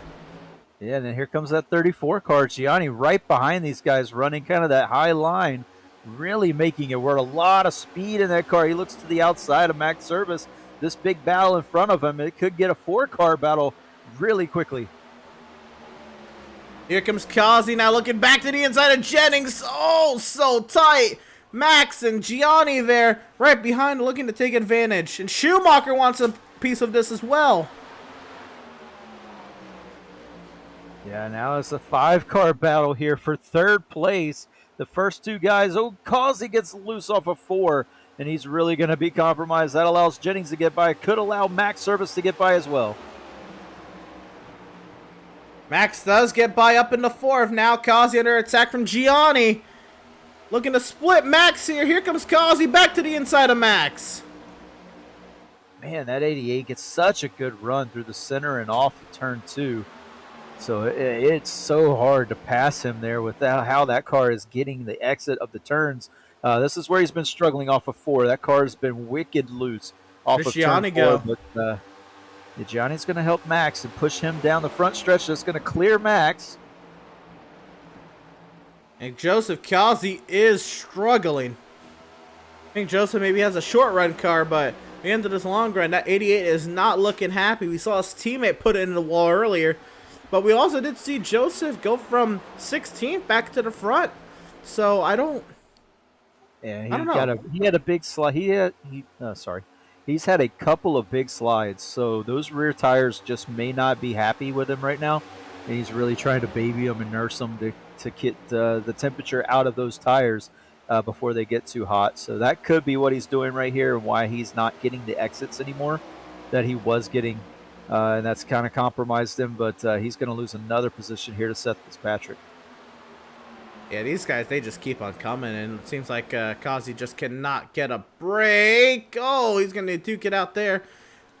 Want to take our eyes off this for a quick second. Adam Gardner and Mcmurray have been battling the last few laps. They've been swapping back and forth so much, and I think that battle just got settled there. Mcmurray now heads Adam Gardner there. And Mcmurray now looking to take on the 44 of Molnix. Jacob Reeves on Adam Gardner. Now the back straightaway, Molnix holds station there in the 12th position. And here comes Mcmurray. Mcmurray's on a charge here. Now 2 cars in the grass on the front stretch. We see some smoke there. Oh, no.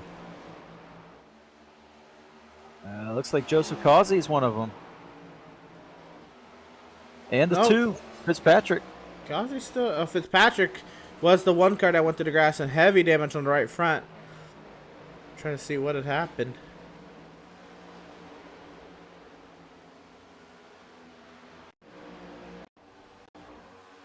But I believe, yeah, that is where the contact started. So, and I believe we're gonna stay green here. So this is gonna be our one shot of it. Causey there up high again, struggling a little bit, but Fitzpatrick really rides up off the corner, trying to get by Joseph Causey. Yeah, and here they come through turn 3. This is where that inside lane, if you're down there and you get pinched, you can really get that car the apron. Get the apron. Oh no, and Causey did have a moment. He saved it. Causey, what a save for Causey. Yeah, what a Fitzpatrick save. had to go through the grass and lose a lot of time and add the damage. Oh goodness.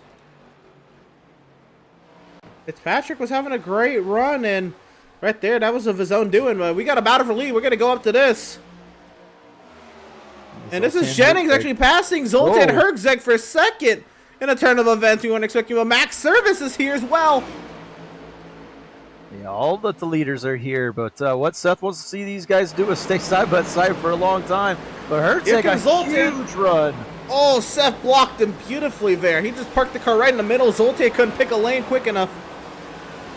Yeah, that was a huge run from the 39 off of the turn. So, man, what a way to place the car there from the 77. But, man, that was a huge run off of turn 4.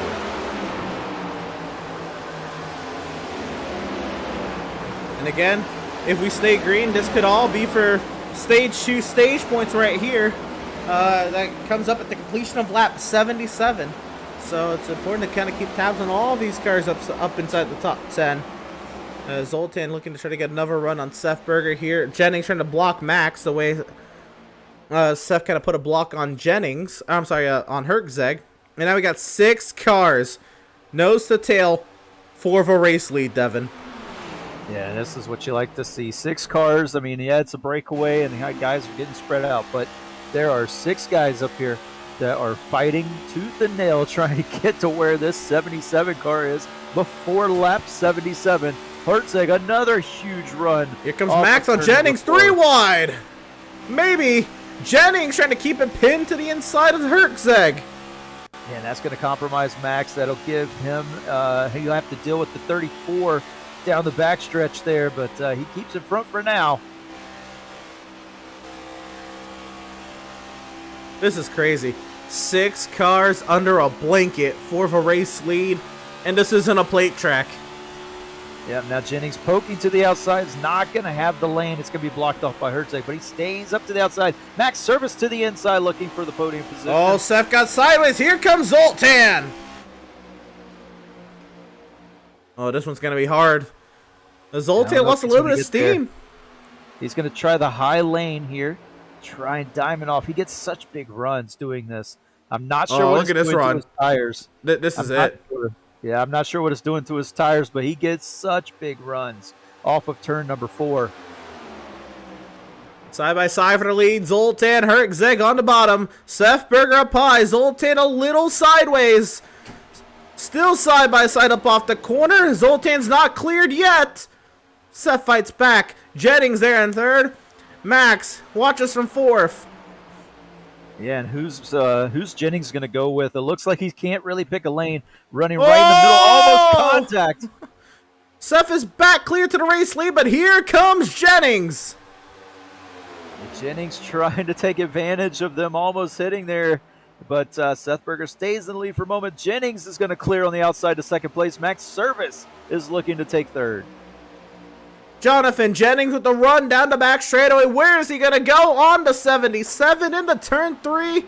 Seth stays in that middle lane. Here comes Jennings trying to get that run through the center to the exit off of turn 4. They're going to be side by side down the front stretch. And Max, look at, oh, caution on the speed right in front of the leaders. Oh my goodness.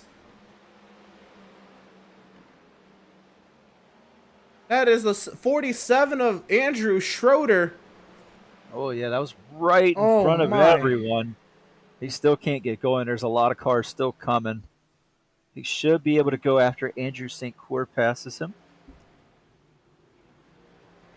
There he goes. Now he can get rolling. But, man, that was right in front of our leaders in a huge battle. And I'm going to think this one, I don't think should have been a caution. But because the leaders were side by side approaching to stop the vehicle on the racetrack, this might have been a race control kind of precautionary yellow. Yeah, that's what I'm hearing on the radio. This he just where his car was in positioning and the leaders coming up on him is kind of what dictated this being a caution. It's going to be another self spin, hit the apron, and just kind of lose it by himself. Yeah, that big hit for Schroeder. And that big hit, and it's just where the right car in the was. middle of the track. Yeah, I mean the leaders are coming by.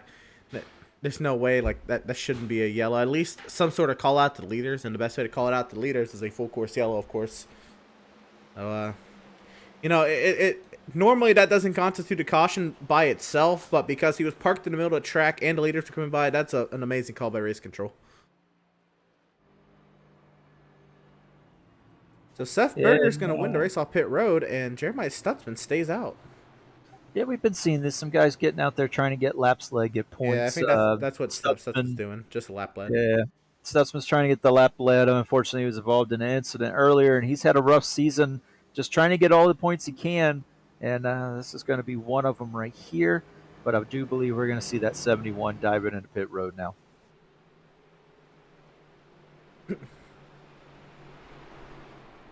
So these guys have been absolutely on each other. I think a lot of these guys are in the zone. I don't really want to disturb many of them.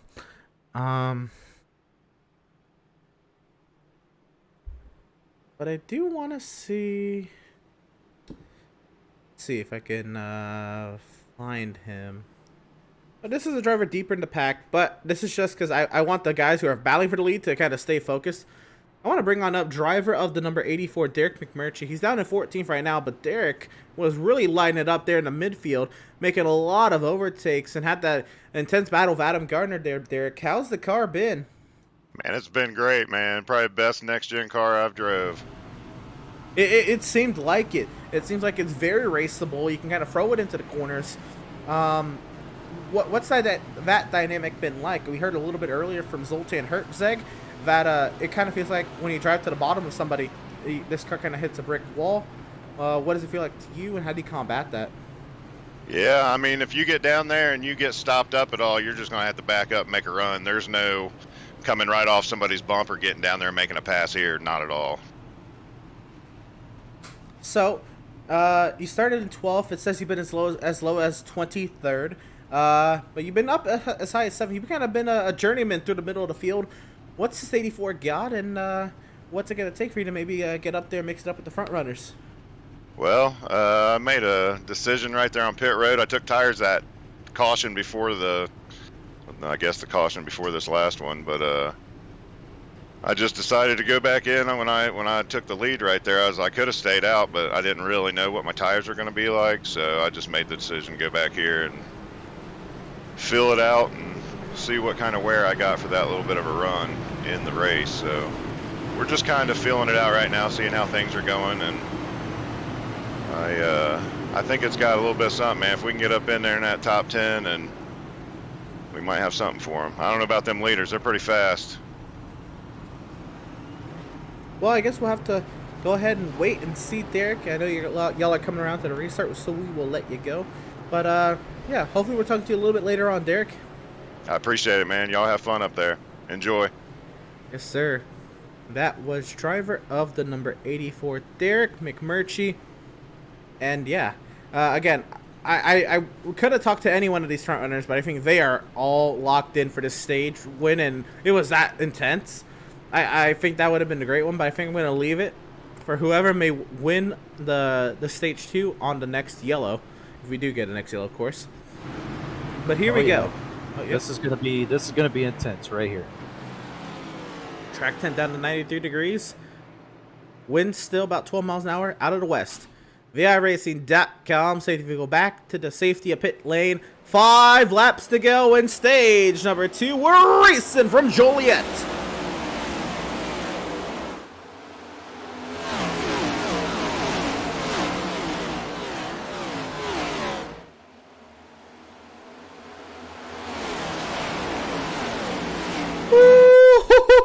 Oh, so tight. Out of turn number 2, Zoltan Herzig dives it down to the inside of Seth Berger. Yeah, Herzig sent it off of turn 2, got a good run, was able to keep it off the wall, and they're going to come close again, but that outside lane of Seth Berger can fight back. He's still fighting back as he gets the lap led that time. He does not want to get this up. He wants to get the stage win. He doesn't have a win on the season, but this looks like a good chance to get it. Tooth and nail at the front of the field for a potential stage win. The 2 strongest cars of the day, Zoltan Herzig and Seth Berger. Zoltan trying to get his 2nd stage win tonight.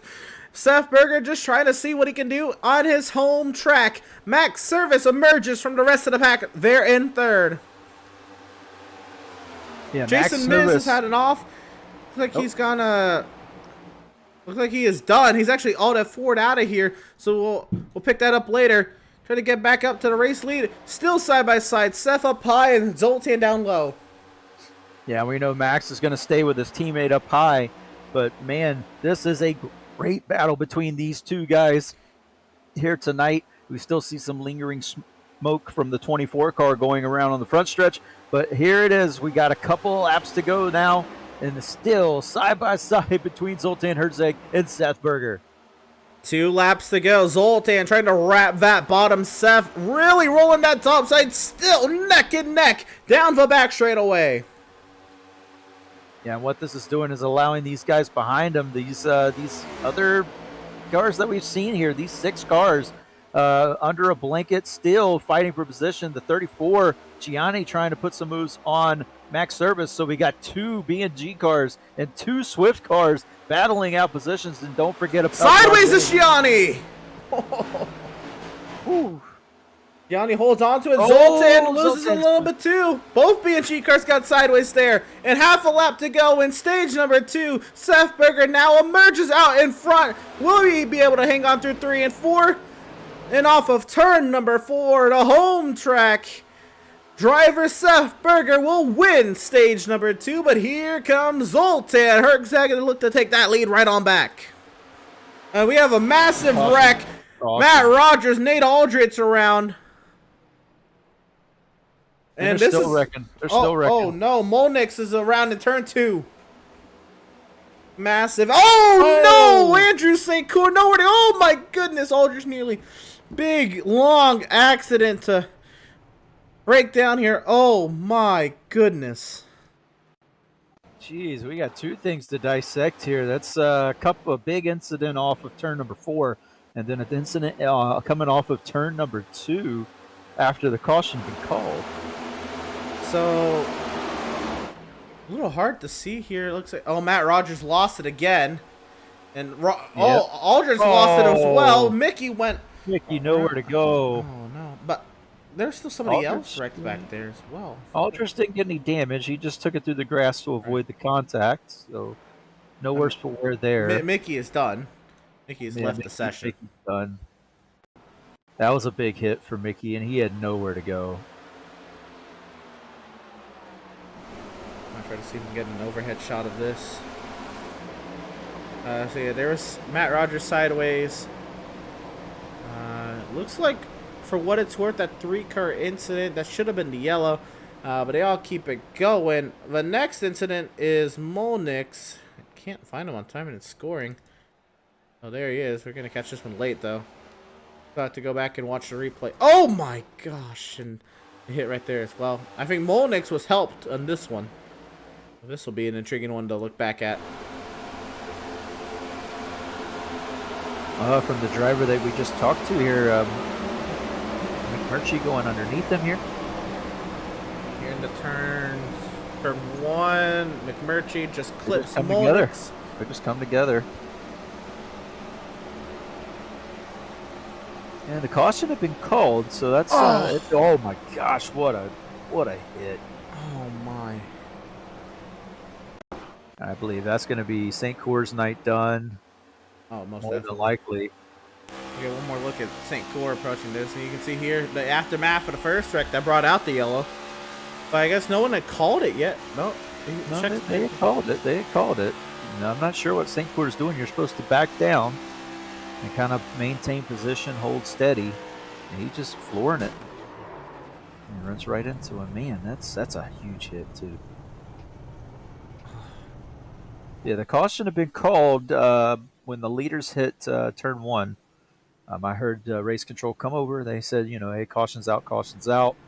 And normally these guys, the pace car doesn't come out right away. They let the drivers just kind of, similar to F1, back it down, back down the speed a little bit, kind of maintain, hold position.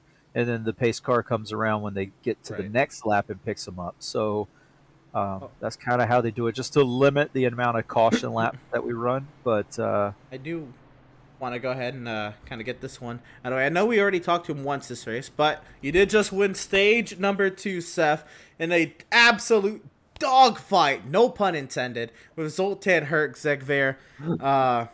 Man, how has it been battling that 39 today? He is extremely fast, man. Luckily, you could play defense pretty well at this track. It's a pretty good track for racing. There was an awesome side-by-side there. I had a lot of fun running with him. We kept it nice and clean, and I expect a lot more of it. Absolutely. You and Max running the Aspen cars tonight. Kind of go ahead and tell. I explained a little bit, but go ahead and tell us a little bit about the paint scheme and what's going on here. Since we're in my home state, man, I figured I'd have my deaf dog on there. She's the funniest dog ever. Yeah, glad I'm getting her some screen time. Hopefully she sees this.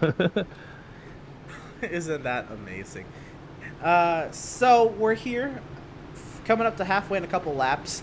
It really looked like there, at least on that longest run we had, that you were kind of a sitting duck, and everybody was kind of closing up on you. What's gonna have to change here for you to kind of be a little more dictating of the pace here at the front of the field? Made some adjustments. We're gonna have to see. I mean, this car is honestly everywhere. Every single lap. One lap it's tight, and one lap I'm wrecking into turn 1 and turn 3. It's everywhere, man. I'm just trying to predict my corrections to not loop it. Well, there it is. Driver of the number 77, Seth Berger, goes ahead and wins stage number 2 at his home track. Best luck to you, Seth. Hopefully we're talking to you a little bit later on. Thank you. There he is, driver number 77, and Aspen on his hood. Now, he's not the race leader. Kevin Thompson stayed out on that most recent yellow, and we're going to see what happens here. Kevin Thompson, the race leader. The iRacing.com safety vehicle is going to go ahead and make that hard left-hand turn into the safety pit lane. Kevin Thompson is going to lead us to the green from Chicagoland.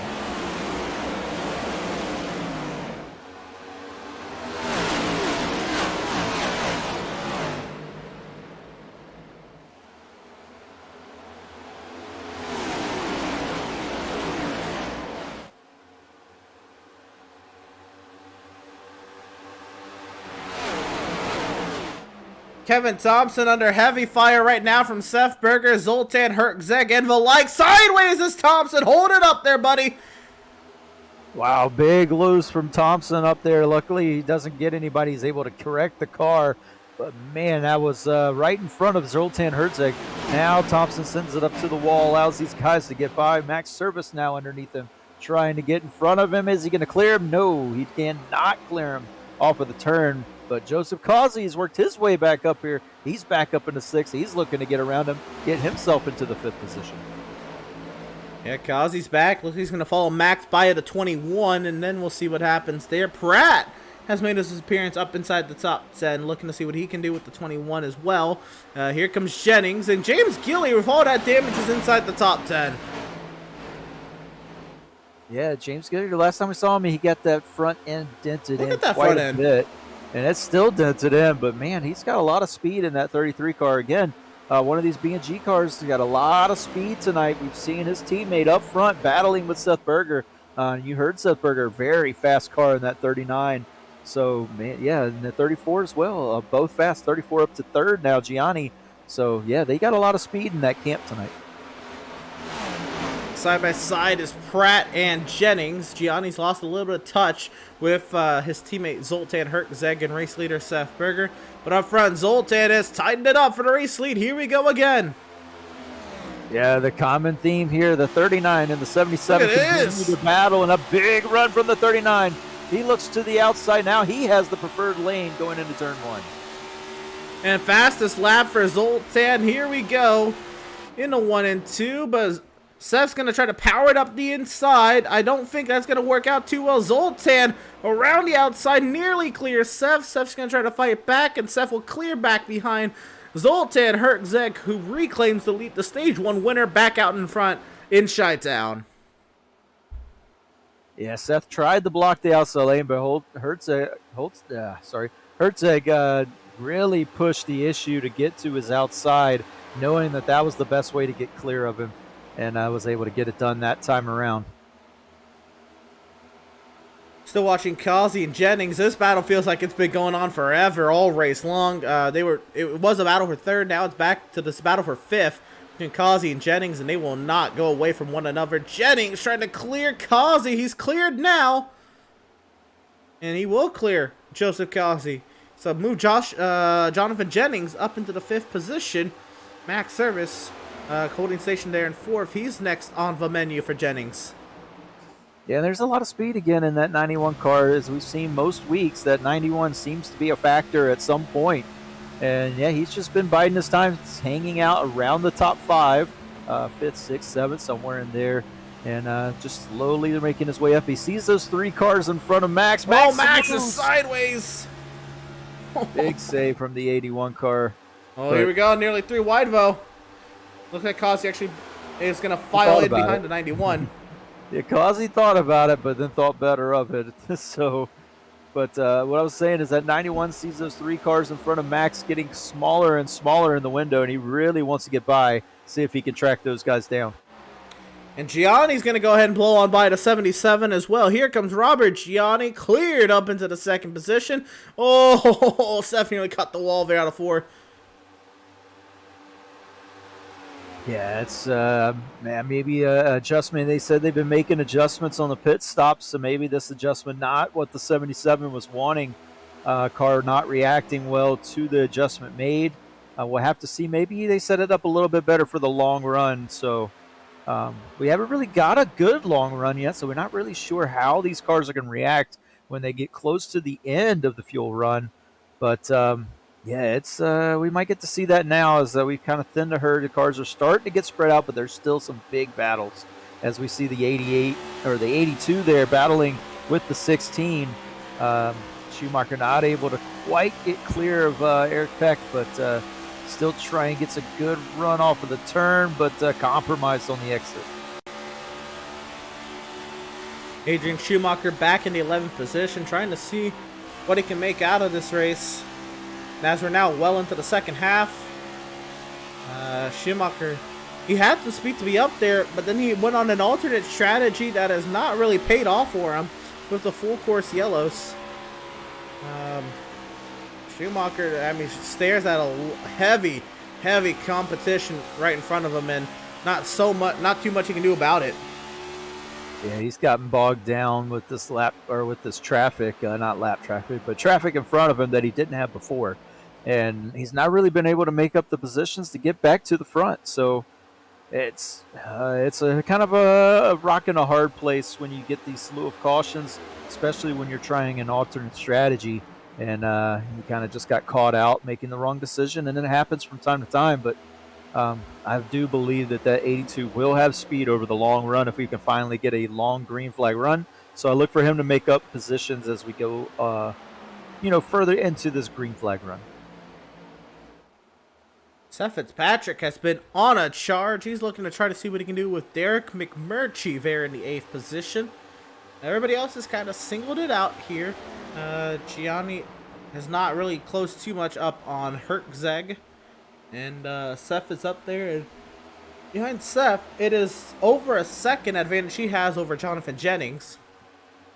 And again, this is really the battle watching out for here. There's a battle a little further back. Gilliard under attack from Doug Solms. Yeah, Doug Solms has been slowly inching his way forward throughout the night.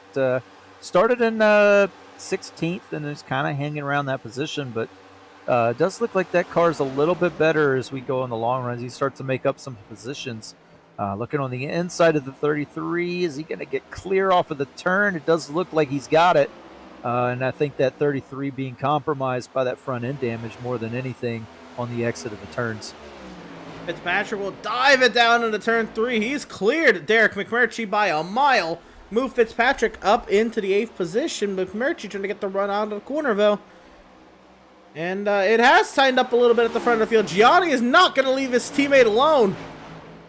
Yeah, we see Seth trying some different lines. He's been experimenting here the last couple of laps, running a little bit higher line than these two in front of him. As we see Gianni putting the pressure on his teammate. They want to get away from these field, but the field is starting to chip away. Jennings is kind of starting to reel in these three as they've all kind of single filed out there from about 4th back to 10th.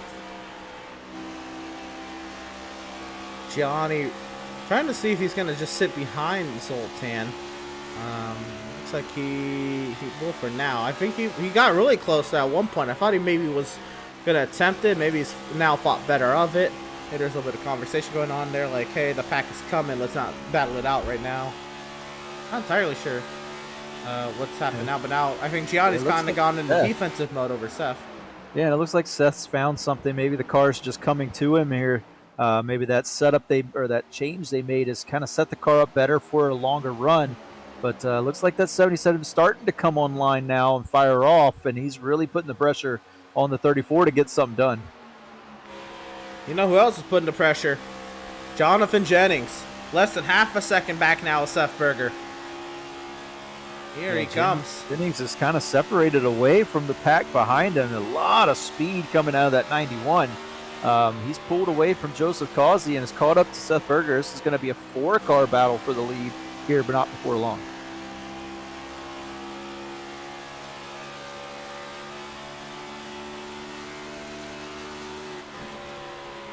Down to turn 3, Jennings. He's effectively there, less than 2.5 tenths off of Seth Berger, and nearly clipping the wall there. That is so close to the wall. But now Jennings is really going to have his go here at Seth Berger here, and this is going to make it, I think, a 4-car battle for the lead if he can get through Seth quickly. Yeah, he's really coming. But again, once you get to the traffic and start making passes, that's where you can get bogged down. So we'll have to see how he attempts to pass the 77, as well as the 2 cars in front of him. He's looking to get right to it. Dives it down to the bottom. Not able to get anything there on Seth. And here comes Causey. He's bringing Pratt in service. And interesting dynamic here. Leaders get a huge lead, and the pack comes right on back. Everybody kind of joins the train right on back to the leaders. This is an intriguing dynamic. Did these leaders burn their tires up too much, trying to get that early lead and just kind of run away with this thing? That could be the dynamic that's playing out here. As 91 Jennings is under Seth Berger.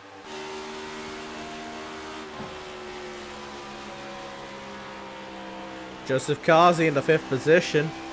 Watch is on. Jennings trying to wrap that bottom side. Little sideways out of 2 will allow Seth to get right back by Jennings into the corner. Jennings has to back off, and here comes Joseph. Yep, this battle is really allowing these cars behind to catch up very rapidly and also kind of make space between the 2 leaders. So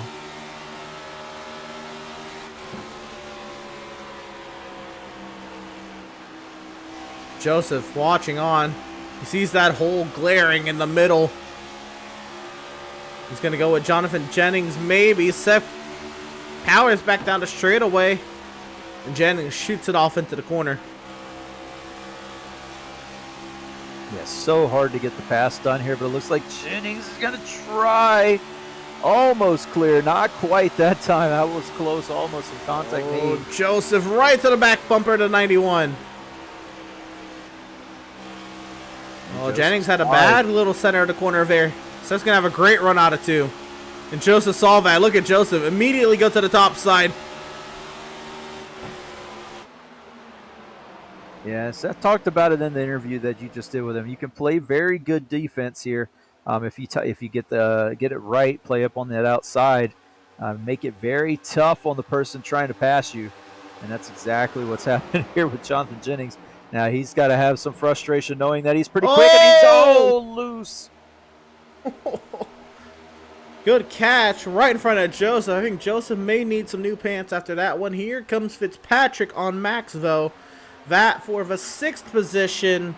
Fitzpatrick's going to send it. Yeah, and that backed up Causey, which in turn backed up Max into Seth Fitzpatrick. So that's what happened there. But Max able to stay there. Now Causey working on Jennings. I think Jennings might have used the stuff up leading these guys back to the leaders, and Causey's like, thank you for the draft. I will now go on and try to fight for the lead. Yeah, Causey back into the 4th position, made his way back up after having trouble early in the race. Not too much damage on the car at all, so not too badly affected in the handling. And he's showing it and showing that car is something may be amiss with Jennings. He just keeps losing spots here, now down to 6th. Yeah, I think he may have used up his tires. Yeah, that's not too far-fetched for sure.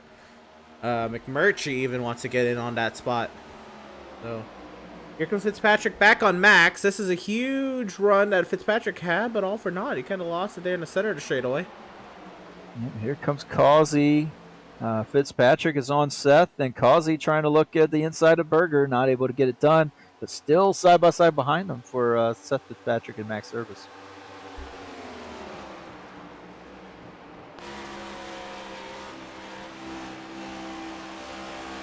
Fitzpatrick trying to clear service and should do so, but now we ride on board with Seth Berger looking back at Joseph Causey.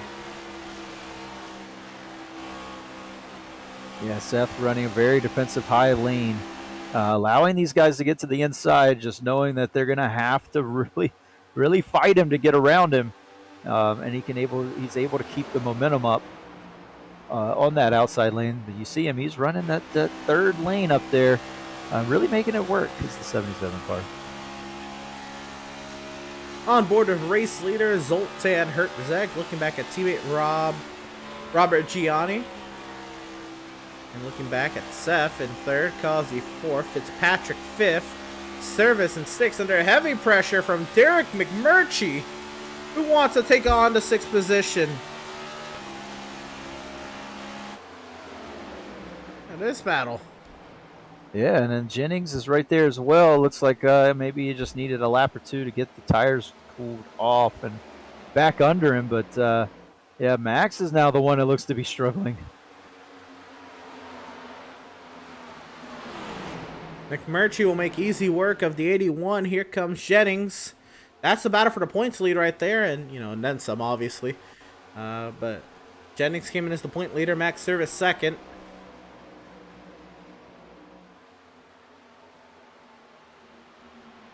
Yeah, this is getting really tight up at the front. Seth Berger and Joseph Causey still battling, but they're staying with the 2 leaders. They're not really losing ground. In fact, they're gaining ground This could be a 4-way battle for the lead. Maybe it could be a 5-way battle as Seth Fitzpatrick is starting to catch up.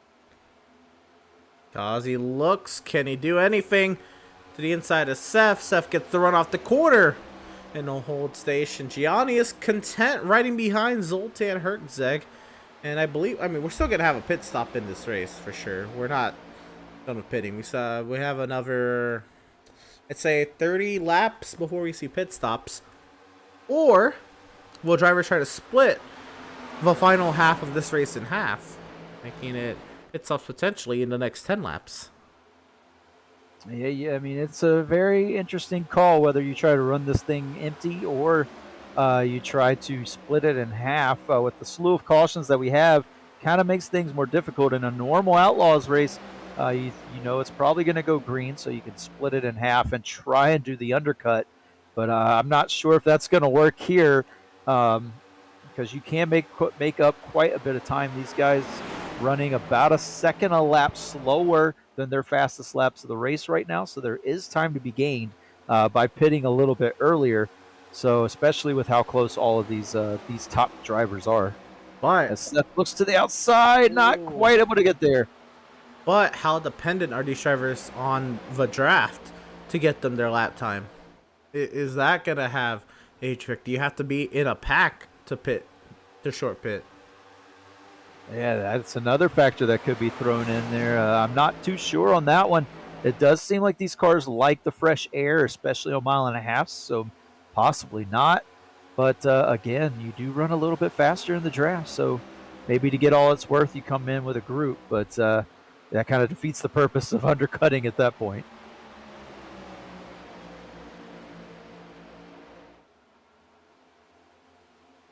We continue on. Kelsey's actually fallen back to Fitzpatrick now. Seth, despite all that defending, he stayed glued to the rear end of Gianni. And I think all these drivers are just thinking about strat. That's why I brought it up, because I don't know if there's going to be any changes for position up here until pit stops. Yeah, and Gianni's starting to run a different line. He's running a very defensive line, trying to take Seth Berger's line away from him. He's been running the bottom right on the back of that 39 car. And Nathan Aldrich is on pit lane. That's the first taker. I thought he was spinning, but that is the short pit that we were looking for. We'll see how it plays out. And these drivers are trying to give a little bit more space to one another. Whether that's intentional or not, it is worth pointing out. Gianni closes up to Hertzeg, and that's about it.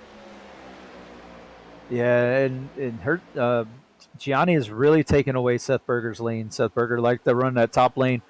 Gianni's recognized that, has taken that lane away, so now Seth is searching for another lane. He's running a little bit higher in 3 and 4 now, and he's running a little bit lower in 1 and 2, just trying to stay out of the dirty air of the 34 car, and it's really compromising Seth Berger's line of trying to pass and get around these two B&G cars. Oh, look at the run Seth had there, but he couldn't do anything with it that time. You have to just kind of eat it, and that's got to be frustrating when you have those runs, but you can't go anywhere with them. It's kind of like a Daytona or a Talladega when you think of it like that. Yeah, you see he's so much better in that center of the turn, and then off the turn he gets a nice, good run, but you don't want to go to the inside. He wants to go to the outside. If he's going to be able to get there, it doesn't look like it. Stalls right there at the tri-oval. Yeah, it seems to stall. So, and then you see Hertzeg and Gianni are able to drive it into turn 1 so deep, and that kind of gives them space to where Seth Berger can't take advantage of any run he has off of turn 4.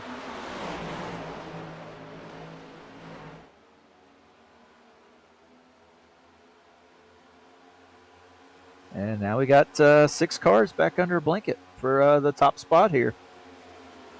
Andrew Pratt, Adrian Schumacher will round out the top 10. They're closing up on max service. I wonder if Schumacher will be able to find his way back in this race.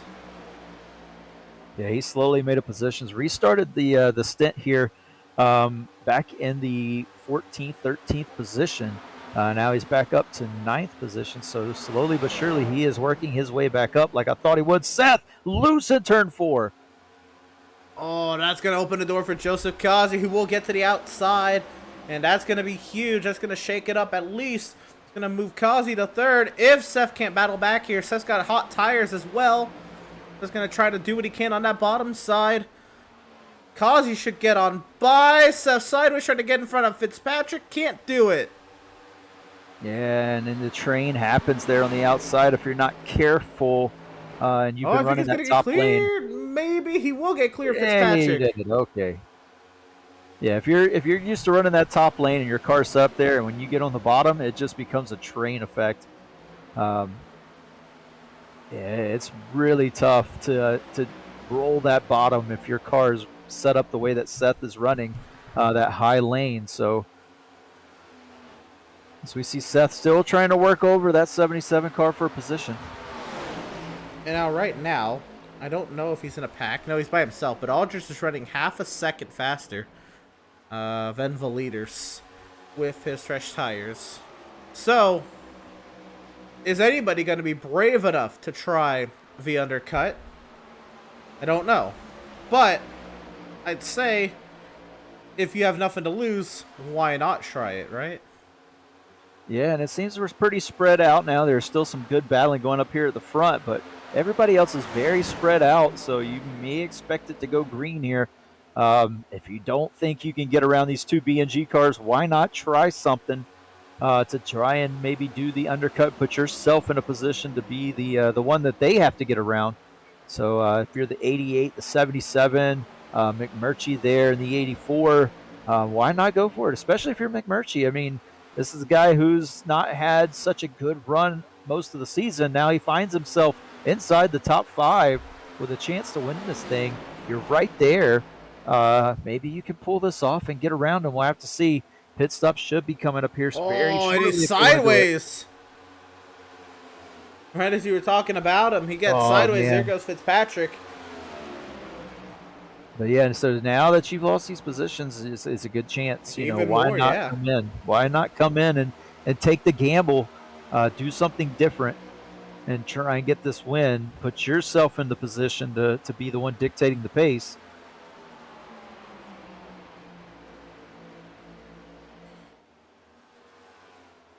Still no takers this time by. Now Zoltan's trying to open up his advantage a little bit over teammate. Well, I don't know about that. Gianni really start to drive it there to the center of the corner. He lost it in the center, though. Kazi's going to get to the outside. Gianni Wow. lost it. He overdrove the center, had to back it down big time in the center 1 and 2. That allowed the outside door to be open from Joseph Kazi, and now from Seth Berger, and now Gianni's going to come in. Oh, he missed the pits. Oh, Robert Gianni has missed the pit lane, and that's effectively the race over if it stays green. And you know, that's how tough it is to get to pit road. It is so tough to get down to pit road because it's all the way off of turn 4. And yeah, but now that these guys have seen that, who's going to take? Maybe somebody takes this time. Zoltan to the bottom side of the racetrack. He's staying out. Seth Fitzpatrick, Derek Mcmurray. Here they come. That's a good call from those two. I really like this call. 34 as well is coming in. Gianni, finally, after he missed the pit road last time. But, yeah, this is a good call from the 2 car and the 84. I really like this call. Here you go with the pit timers. It's been a minute since we've been able. Don't do that, though. Oh, no. That's not going to help. But Mcmurray, did he get in the box? Well, we'll see here. Yeah, left sides. Mcmurray is in good. So this is going to benefit the 84, the 2 car. That little Jennings is that in. Little hesitation. Yeah, just missing the box by that much. That's big Derek, time hurting. Way out in front of Seth Fitzpatrick. Here comes Doug Solms down pit lane from 10th. Yeah, and these guys have got to know that these guys are pitted behind him now. Who's going to come in? Seth running the bottom side of the racetrack. Seth Berger's slowing down. Nope, he's not coming in. Just passing a lap car. I'm trying to keep an eye on the leaders as we watch Jonathan Jennings get his service done. He's away. Very clean pit stop. Greg Holt, you see Zen after the damage he's had. Also, Adam Garner, Doug Solms also getting their service done for the final time in this race. Good stop, Adam. 14-4. Yeah, good stop there. Now, you want to see where does Aldrich come out in relation to these guys? You were Aldrich. Okay, so he's had a rough little day. But McMurray and Fitzpatrick, they're nose to tail out there on the racetrack. None of the leaders have come in just yet. Yep, still watching the leaders. This has been a couple of laps now, so how will this shake things up? And maybe they're thinking, you know what, if it does go green to the end, I want the freshest tires. Fresher tires at the end. At the end of the race, so that could also be the thinking. But these guys are starting to come up on lap traffic, and this could really hurt their times. And this is Adam, who just came off the pit lane. He's not going to get this one up easy. Yeah, he's going to have the faster time, so this is going to be interesting here. This could really compromise the leader. This is the first 30-year Herczeg's had all day, but he's going to try to draft by. Adam, again, he's not going to give it up easy. He just got fresh tires. He thinks he can stay ahead of the leader. He can, too. And is Herczeg looking to come in? No. That probably would have been the time. Stuck in lap traffic. Change strategy. Come on in. Don't compromise yourself. I'm loving this. I wonder how well. And he's loose. The 39 got loose, getting into turn one, is able to save it, but man, he is loose. He lit up the tires there. Now, I do know Zoltan Herczeg from Nork back in season 13. They're in the Xfinity cars. I think Herczeg. No, he's staying out. And I known Herczeg is the guy. Other than Daniel Falkenham, who absolutely lit it up that season. Now, Daniel, he won 10 races out of like 22. So, I mean, Daniel was on another planet. But Zoltan Herczeg won 4 or 5. And I've always known him as a driver who's going to go long on this. And now, that was the Xfinity car, to be fair. Max Service is in the pit lane. That was the Xfinity car. But Zoltan Herczeg was always pretty much the king of long runs back in Nork. So, I'm intrigued to see if that pertains to on the NextGen, in the NextGen car. Yeah, we'll have to see. I mean, these cars do handle similar and can wear tires similar to the Xfinity car. I think it's the closest car that it's. Mcmurray is blown by Max Service. Oh wow! Yeah, so this is. Eric Peck, more than likely speeding if he knocked out a cone like that. Oh my goodness. Yeah, that's probably a speeding penalty for the 16, but. I was going to say McMurray was already in front of Service, I believe, but way in front now. And I'm just looking at the timing here, trying to find out where McMurray is. He ran 7/10 faster than Herczeg last lap.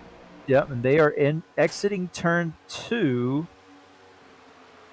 as the leaders are going into turn 3. So this could change hands as the leader, but then again, with the fresher tires, how long will they be able to stay in front of the leaders? Will that fresh air make all the difference as we're going to get closer and closer to 30 laps to go, 33 to go now, and this time by. So, do we know if we're going to go green to the end? Yeah, it's so many things to think about here. This has been a more cautions that we've seen ever at Chicagoland in this series. Guys were on the inside. Looks like the 39's slowing. Yep, here he comes. And there's the leader. Okay, so Herczeg is coming in. Oh, you got to whoa it down. But he made it. He didn't want to do what his teammate did. He wanted to make down pit lane. Yeah, this is a tough pit road to entry to get right. It's so late. Yeah, it's late and it sneaks up on you. You think you can carry more speed off the turn than you really can. And he doesn't slide through the box this time, so yeah, good. That's huge. Big stop. Here comes Kazi. Seth Berger stays out. Kazi's in. Oh, a little wide. Very wide. Uh-oh. Did he make it? I think he sped. Oh, that's going to be interesting. Andrew Pratt is in. Andrew Pratt came in at third. Oh, wait, no. All right, he's just getting out of the box. Herczeg has been overtaken by Derek McMurray. And McMurray is the effective race leader out there. Way out there in front of Herczeg, who still has to get the speed. Here comes Schumacher to pit lane. Berger and Reeves are still out there.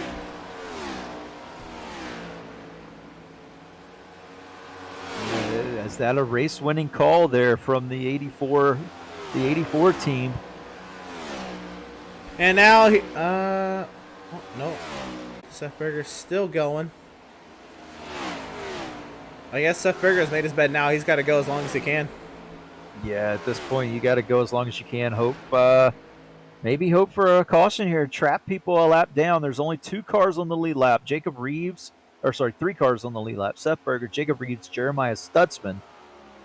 So if you get a caution now, this turns the race on its head.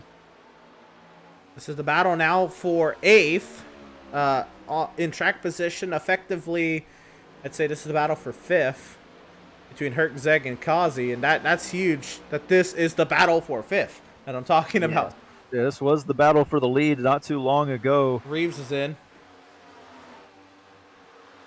We won't take our eyes off this battle just yet. 77 is in 77. Now here comes race leader Seth Berger. Where does he come out in relation? How far back is he going to be? Is it... I don't know if it's going to be worth it at this point. But so I'm keeping an eye on the 84 and the 2. They're going to be the ones that inherit this lead. Jeremiah Stutzman's still on the track, so he is effectively the race leader, but he has not pitted yet. So Stutzman will lead this lap. Here comes the 2. 2 has passed the 84. Wow, Seth Fitzpatrick to the theoretical race lead. They are passing Seth Berger now. That's a long stop for Seth. He had a 16.2 in the box. Oh, that's really going to hurt. And then in relation to the 39 and the 88, they're passing him now. So, yeah, Seth's going to have some work cut out for him here these last 28 laps. He's got to run some qualifying laps here if he wants to catch back up. And Jeremiah Stutzman, there he is on pit lane. Give him his little TV time. He did lead that last lap. But Seth Fitzpatrick has taken over the lead here at Chicagoland. Derek McMurray in second. And the times are going to start to kind of reset. As you see, Zoltan Hertzeg's only 2.5 seconds back. Yeah, he's 2.5 seconds back, closing about 0.2 a lap at the moment. So, again, I think he'll get there, but it's the overtake that's the problem. About 10 laps between the tires, so 10 laps separate the top 3 from Zoltan Hertzeg. Jennings, Jennings is he's under attack right now from Zoltan Hertzeg. That's what he is. Yep. I was saying he's getting past right now, but this will be the first one. Oh my God, that was easy. That was easy. Yeah, that looked way too easy. Here comes Causey right behind him. So, is it all for naught for Seth Berger, who he is 6 seconds back in the race leader, but you just saw how easy it was for Hertzeg to power by Jennings. Yeah, and then they're catching. They are definitely catching the front 2 guys. How much of they're still battling for the lead up here too, so this could get interesting very quickly.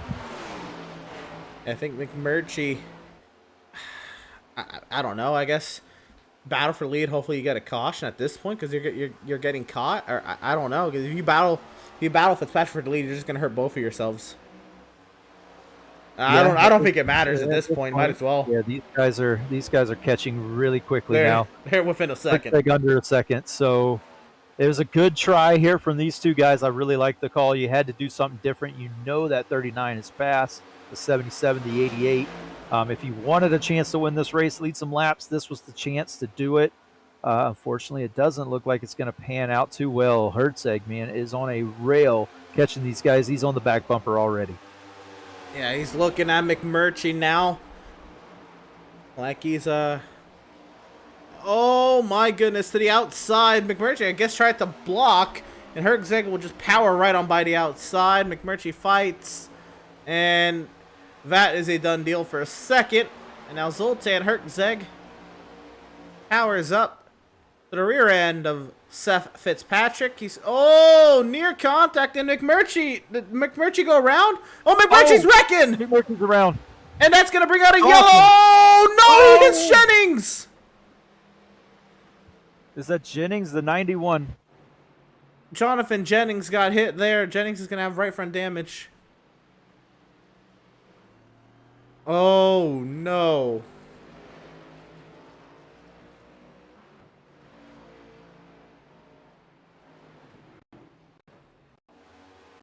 Now, what happened to Derek Mcmurray? This takes up a lot of things. Seth Berger, the youngest tires out there, 7 laps. Everyone else is above 10. I don't know if they're gonna not pit here, but Oh, Causey got into him. just a tap. Oh, there it is. that's a Yep, little bit there it of- is. Is that going to be the 88 and the 84? Oh, man. Jennings hit hard there. He was trying to get by it, and McMurtry's still rolling down the track for the momentum of the hit, and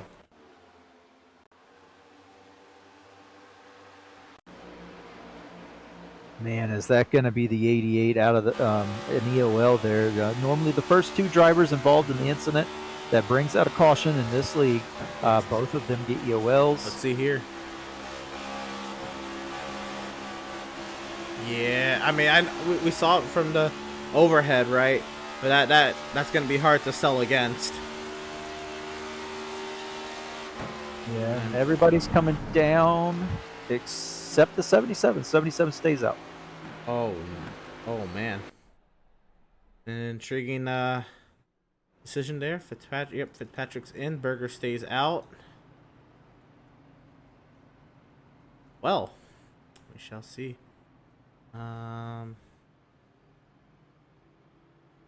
Nobody else has stayed out with him. Kevin Thompson has. Kevin Thompson's on 31-lap-old tires, I'm reading here. And Fitzpatrick gets out of pit lane first over Herczeg. Looks like Service comes out off the pit lane in third over Gianni and Andrew Pratt. 88 taking damage repairs. He is still on pit road. Probably getting EOL'd here. He probably wouldn't have done that without Yep. an EOL.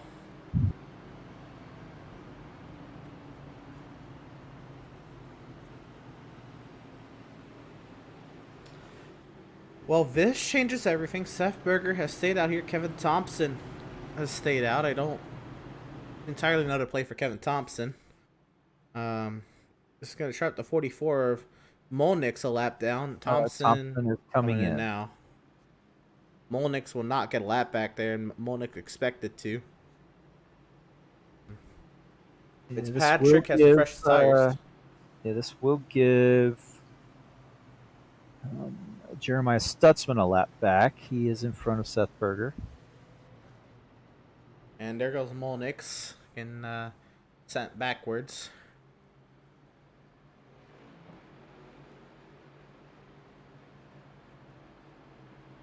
I'm gonna go ahead and kind of point y'all towards our social media outlets here at Pit Stop TV. Of course, we have our Facebook, facebook.com/Pit Stop TV. You can check out our Twitter at Pit Stop TV_. We have our Instagram at Pit_Stop_TV. And our YouTube channel, which we are live to right now for tonight's race. YouTube.com/C/Pit Stop TV1. And we have our Twitch channel at Twitch.tv/Pit_Stop_TV. And why I point you there is because we are back to our full normal crew here for the Outlaws Sim Series. Evan Zimmerman has joined me on the call tonight. Ed Shearer, who was on the call with me last week, out for Devin, who was not feeling the greatest. Ed Shearer is back out there taking pictures of all the incredible action tonight, and he's getting some lovely shots that are going out to our social media outlets. So go ahead and check out all of his work at our Facebook, our Instagram, and our Twitter pages. I want to go ahead and also take a look at the weather that has kind of changed over the course of the race, and you can see it there. 88 degrees of track temp, Devin. This track temp started at 100 degrees, 101 degrees Fahrenheit. The winds will calm down a little bit as well, but that's a huge difference, right, Devin? Yeah, very huge difference, and also a very interesting dynamic as far as the tire wear. So Seth Berger again did not pit. The only car not to pit that time. He only had about 6 laps on his tires. So will that be a difference? Will this track temperature being lower help him out to maintain this lead? We will have to see on the restart. So far, we've had 7 yellows, 22 laps, 16 lead changes tonight. That's it's been a good race. It's been a very entertaining race. And they have added a lap to the caution period. There's some talk about people that did not stay in the correct lanes. I saw Max switch. I was a little confused on why he did switch.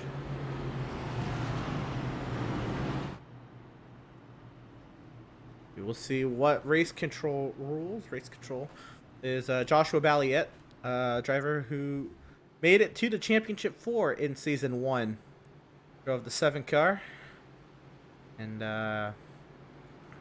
ran a little bit last season, but not full time. And basically, as Adam was looking for a race controller, Balliet still wanted to be a part of the Outlaws Sim Series in some aspect, just did not really enjoy racing at that time. Offered to Adam, hey, I'll race control for you. Adam liked that very much. Adam was able to get back out onto the track as a result.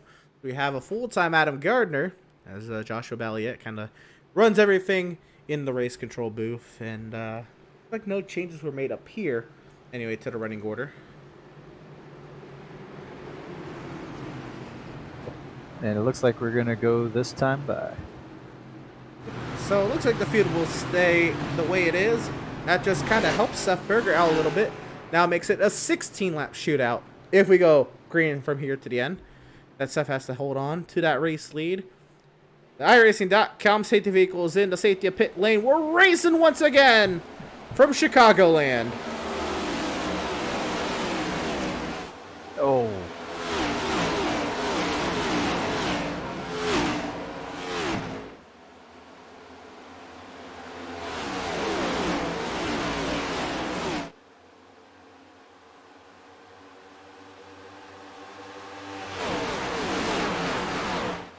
Zoltan Hertzeg has now put himself up into the second position. He looks to try to chase down race leader Seth Berger. Gianni and Service nearly made contact there off of turn 2.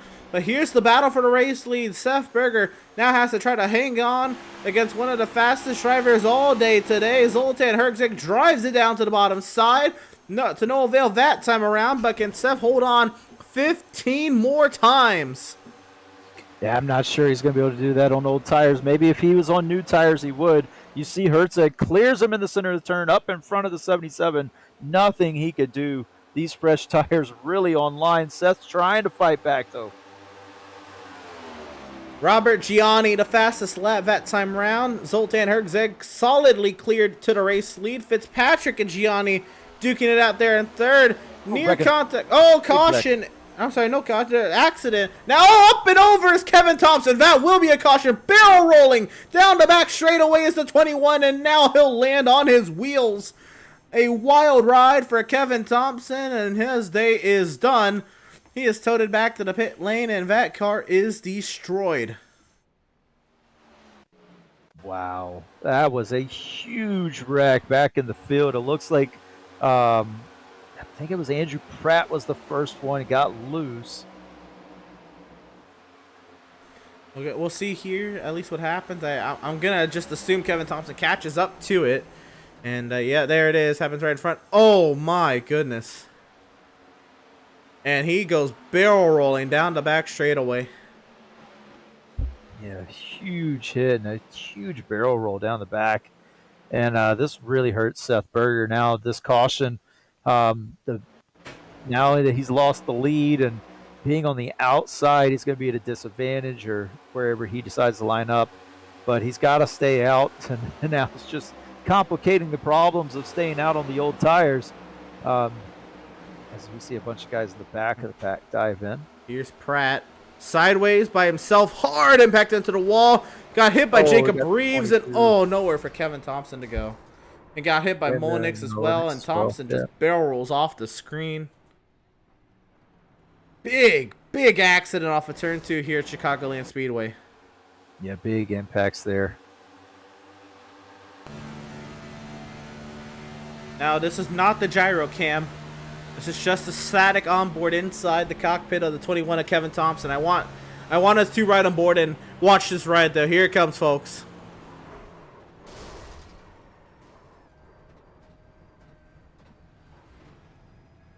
Yeah, the spin cycle on your washing machine there. That's what it looks like. Yep, a washing machine.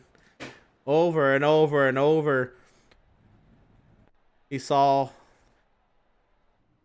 the track and the sky, and well, really he saw the fence there, but my goodness. That is a wild ride. That's not a wreck I expected to see at Chicagoland either. That's a wreck you see at a Daytona or Talladega or an iRacing Super Speedway. Not here. My goodness.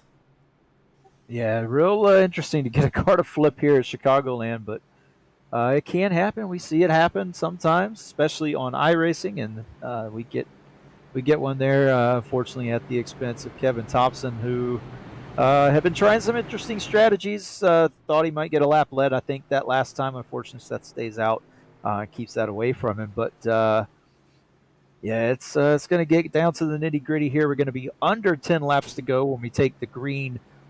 Be at 9 laps to go when we take the green next time. And yeah, I think Seth Berger's really going to have to put his elbows out to stay on the podium. He's got a hungry Gianni behind him, as well as a Seth Fitzpatrick. So, all right, let's go ahead and take a look at what's going on so far. We have, let's recap the order before the choose rule anyway. Zoltan Hertzeg is your race leader.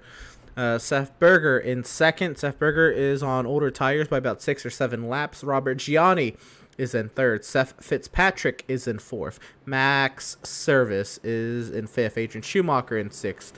Adam Gardner having a nice run in seventh. Eric Peck in eighth. Doug Solms in ninth. Joseph Kazi in 10th. You have then Jeremiah Stutzman 11th. Nathan Aldrich 12th. Derek McMurray 13th. James Gilliard in 14th. He's the last car on the lead lap. The choose rule will be happening now on your screen. You'll see cars going to the right of your screen for the inside lane, to the left of your screen for the outside lane. From then on, Jacob Reeves is still stopped. He is now 2 laps down in 15th. Kevin Thompson is 4 laps down in 16th. And he's going to be effectively out of the race on Andrew Pratt, who has already left the session. Daniel Molnix is out right now, 7 laps down in 18th. Jonathan Jennings is 11 laps down in 19th. Andrew St. Cour is still running, 33 laps down in 20th. And everybody else has disconnected from the session behind him, to the likes of John Mickey, Matt Rogers, Jason Miz, Andrew Schroeder, Greg Holt, Robert Thorns, and Matthew Setzer. Tyler Markle practiced, was registered for the qualifying session, but did not take the green flag. Yeah, we're getting it down here. This is going to be the run for the end, possibly, pending another caution. But here we go, Emerson. Pull those belt straps tight. It's going to get fun. Yes, it will. A 9-lap run to the checkers, if we can get it. The field in the hands of Zoltan Hertzeg. And VIRacing.com safety vehicle makes that hard left-handed turn into the safety pit lane. We're racing once again from Joliet.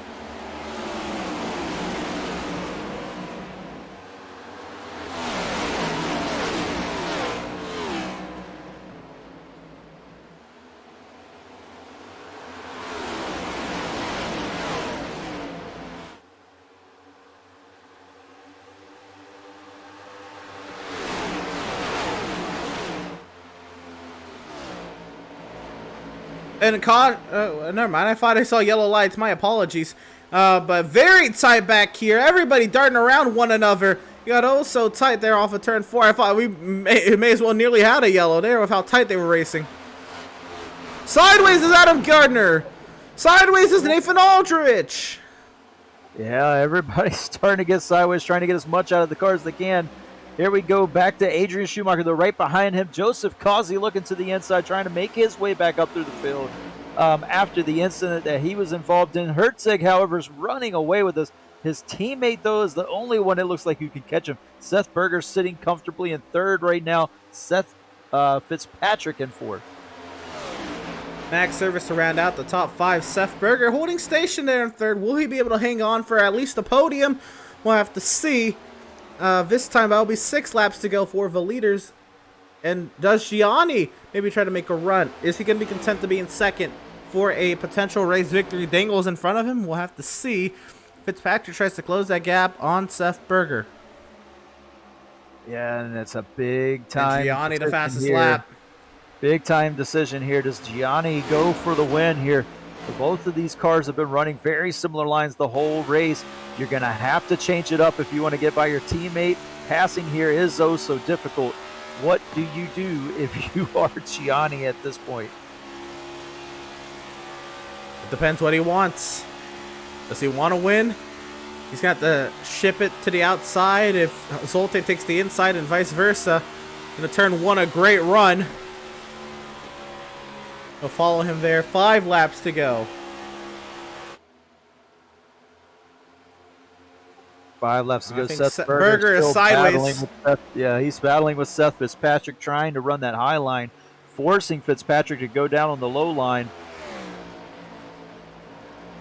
And we see, I think that's Car Adam blowing Bowler. up. Oh, no, not Adam. He was well within inside the top 10, and Adam Gardner has blown that motor. That is unfortunate. Max Evans caught up to Seth Fitzpatrick. Yeah, it's becoming a 2-horse race here up at the front. The big battle for third is going to be coming. And then what does these two B&G drivers, what do they do? Are there team orders? It looks like Herzeg's starting to open up a gap, though. Yeah, Gianni's starting to get left a little bit. I don't know if Gianni's maybe backing off, trying to save his tire and maybe get one last hard push here. 3 laps to go. Herzeg holding station over Gianni in second. And Adam Gardner's just trying to make laps there on the bottom side of the racetrack, just trying to finish the race. Fitzpatrick in service, duking it out. Service, is he going to be able to send it down into the inside of Fitzpatrick into turn 3? Gonna try. Yeah, Gianni's starting to close back up as well. So this is going to be a 2 laps to go now. Is this lead going to change one more time? Herzeg trying to hold on his teammate right behind him, Gianni, trying to possibly get a win. We spoke with Robert Gianni in the pre-race. He told us that Brad Bothwell was not going to show up tonight because he had a passing in the family. Of course, our condolences are out to him. But in his absence, B&G Motorsports is first and second with 1 lap to go here at the Chicagoland Speedway white flag presented by Whiplash Sim Cams. B&G Motorsports is first and second here in the Outlaws Sim Series. Zoltan Herzeg and Robert Gianni down the back straightaway for the final time. And I don't know if he's going to get there. Too much of a space. He's going to send it, though. He's not going to quite get there. And he's going to wash up off the turn. Zoltan Herzeg's going to get the win, I think. And Zoltan Herzeg to the line will win at the Chicagoland Speedway for B&G Motorsports. It is a 1-2. I think when Bothwell could definitely use a pick-me-up. That is huge to see his team, his teammates do that. A 1-2 finish. And Zoltan Herzeg is an Outlaw Sim Series winner for the first time in his career. Yeah, and what a masterful display. I mean, these guys showed speed at a 1.5 mile speedway at Atlanta. And again, here at Chicago, I think this is the team to watch as we go forward on the 1.5 miles. These guys looked fast and absolutely dominated. The only one who was really putting up a fight was Seth Berger all day, possibly Joseph Causey. Both of them had some issues. Joseph Causey getting involved in an accident, just really kind of bumped somebody, and that caused an accident, so he gets the EOL. Seth Berger on old tires. But, man, what a drive, taking nothing away from this 39 car as he burns it down here on the front stretch. What a drive from Zoltan Herzeg.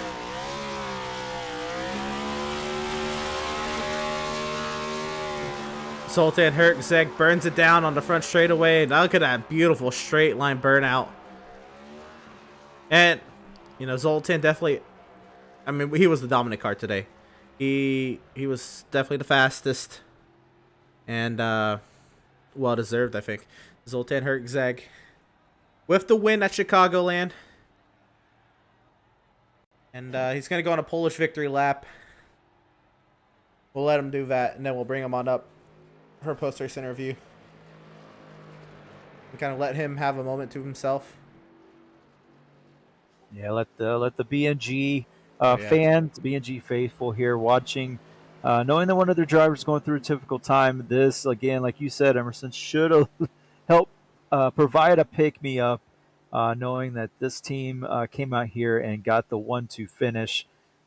Great driving from the BNG crew tonight, especially that 39. Again, we can't say how much he dominated this race. From the get-go, got out front with Seth Berger. Some great battling that we saw, but ultimately he comes out the winner. And Zoltan Hertzeg bring it around to the front straightaway. Do some extra donuts. Why don't you? He deserves it. But I think now we're going to go ahead and bring him on up. Zoltan Hertzeg, Stage 1 winner. Now a winner in the Outlaws Sim Series. At a time, I think, when your team needed to pick me up, especially Brad, right at this moment. How huge is this for you and for B&G Motorsports? Yeah, this is massive. After a super rocky start, how both teammates, me and Robbie G, got together last week. It was just a huge turnaround race that we needed, and hopefully we can keep this momentum, keep it going, and put together some good finishes. Today you led 91 laps, easily most laps led tonight. But it was not easy the entire time. Of course, you were under fire from Seth Berger early. Heavy duty side-by-side battles with him. Then your teammate was breathing down your neck for a good majority of that second half. And then the pit strategy there before the slow yellows at the end. Were you dead set on running that car as long as you did to pit? Or was there part of you maybe thinking about splitting it in half? Or what was going through your head as the laps kind of went on? We got that long green flag run right there before that slew of yellows at the end. Yeah, I was thinking about just splitting it perfect even, and then once Rob missed the pit road, I was like, okay, that's one less person for now that I'd have to worry about. And then I started to pull a little bit on the two guys behind me, so I was like, all right, I might as well just stay out a little longer. But I definitely wanted to be the first one on pit road out of that little group of cars, just to get that little bit of advantage, because it's definitely tough to pass the lead car, and I wanted that fresh air really bad. It meant a lot. So that was the key strategy, was just to try to keep that clean air, and if I didn't get it, try to get it as fast as possible. Now, again, you had some rough luck to start off the season, but finally you're an Outlaws Sim Series winner. With that in mind, you can look forward to, again, a long schedule of a lot of diverse tracks. What's the goal in mind now that you finally got this first monkey off your shoulder? Goal is just keep working at it, trying to get better at this car, and try to get better at making setups. I'm very new to it. I don't know really anything of it, and Brad and James do a lot of work on these setups, and I'm definitely trying to learn from them. But yeah, just try to learn and get better.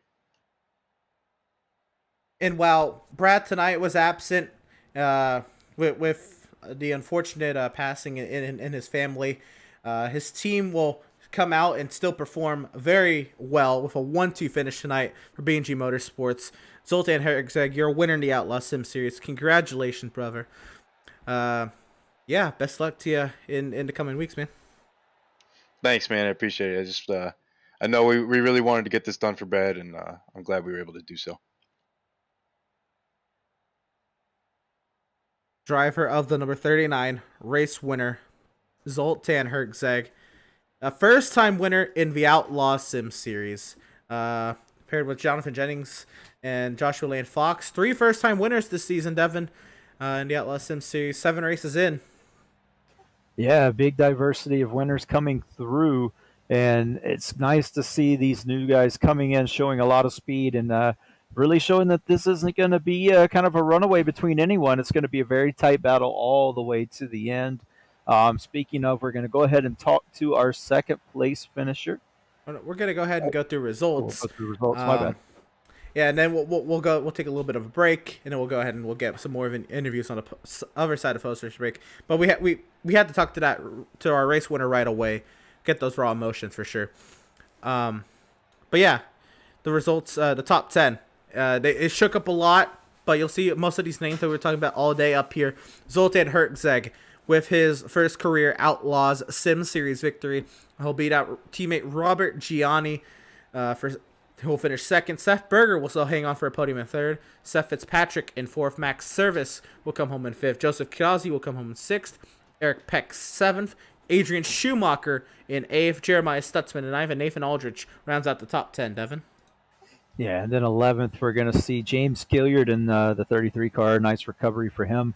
With the issue that he had early on the race, Derek Mcmurray, after a big wreck, stays on the lead lap, comes from 12th, and then we start getting into the lap down cars. Adam Garner with a blown engine, able to nurse it around, come home 13th. Doug Solms ran into trouble late, too.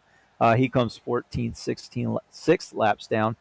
Jacob Reeves involved in a big accident, comes home in the 15th position, 12 laps down. Kevin Thompson, who took a nasty barrel roll down the back straightaway, he comes home in 16th, 13 laps down. Andrew Pratt, 14 laps down in 17th. Daniel Molinix, who had a very rough night nursing a car that was pretty damaged from the onset, brings it home 18th, 18 laps down. Jonathan Jennings, our points leader, runs into a rough night, 21 laps down back in 19th. And Andrew St. Cour, a rough night for him, 33 laps down back in 20th.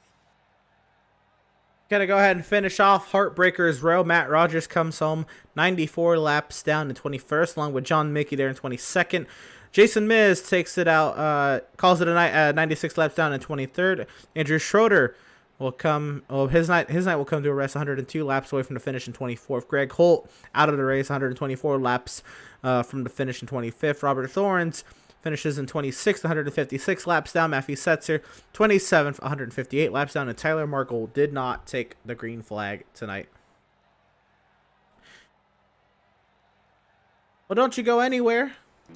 On the far side of this break, we'll have more post-race coverage and more from the Chicagoland Speedway here, the Outlaw Sim Series round number 7. First-time winner tonight.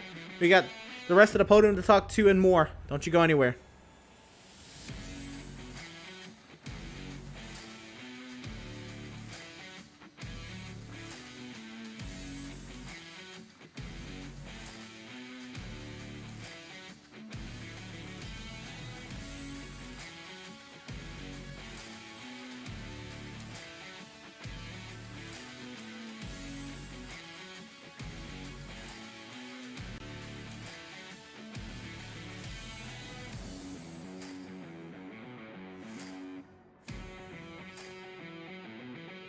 After months of quarantine, we're all interested in how we can become our best self. The team at Permanent Makeup and Cryo is here to help you get the flawless makeup look every day without the extra effort or time.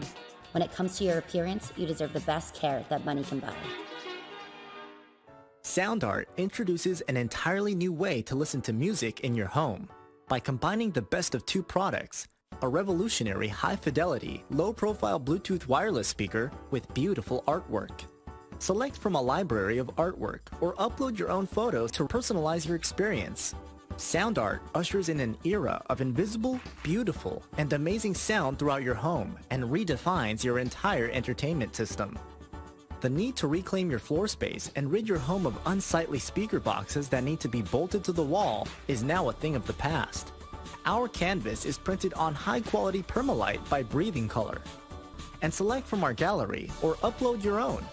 Standard sizes include 16 by 20 and 18 by 24 canvas wrapped. Custom sizing is available, as well as surround sound options.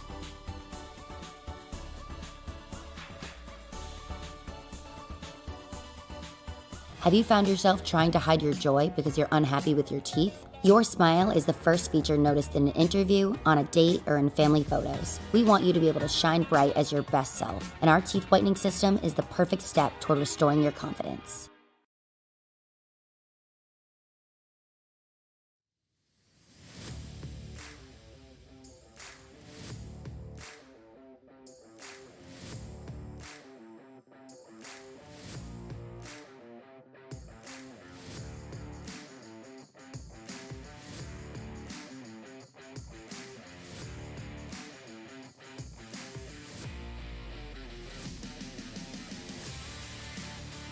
Welcome back, race fans, back to the virtual Chicagoland Speedway here in Joliet, Illinois.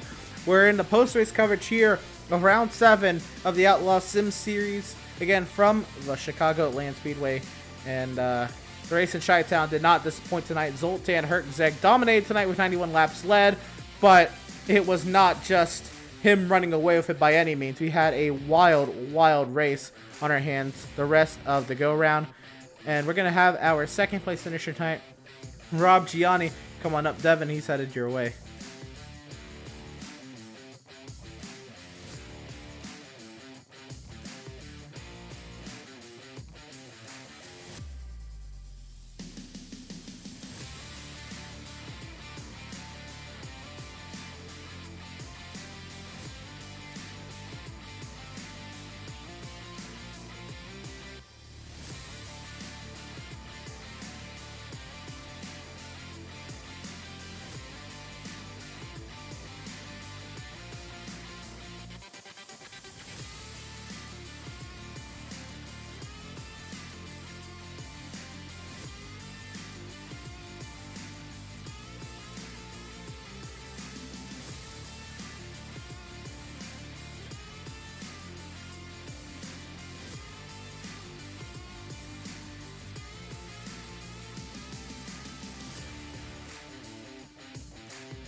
You know, it was a decent run. I'm not the greatest on the short tracks. This is my cup of tea right here. Here, super speedway's okay. I'm good on the cookie cutter tracks. Zolt's gonna be a tough competition everywhere, but myself, this is where I tend to do at least my best racing. Land, it was a good run. I just got too greedy and I wrecked myself out early. Here, I didn't want to do that. Stayed a little patient. Was able to settle in. You know, just go through my motions. That pit stop killed me. I blew that pit stop late in that race, and I got some luck and was able to get a lucky caution, and we were able to get back to second place.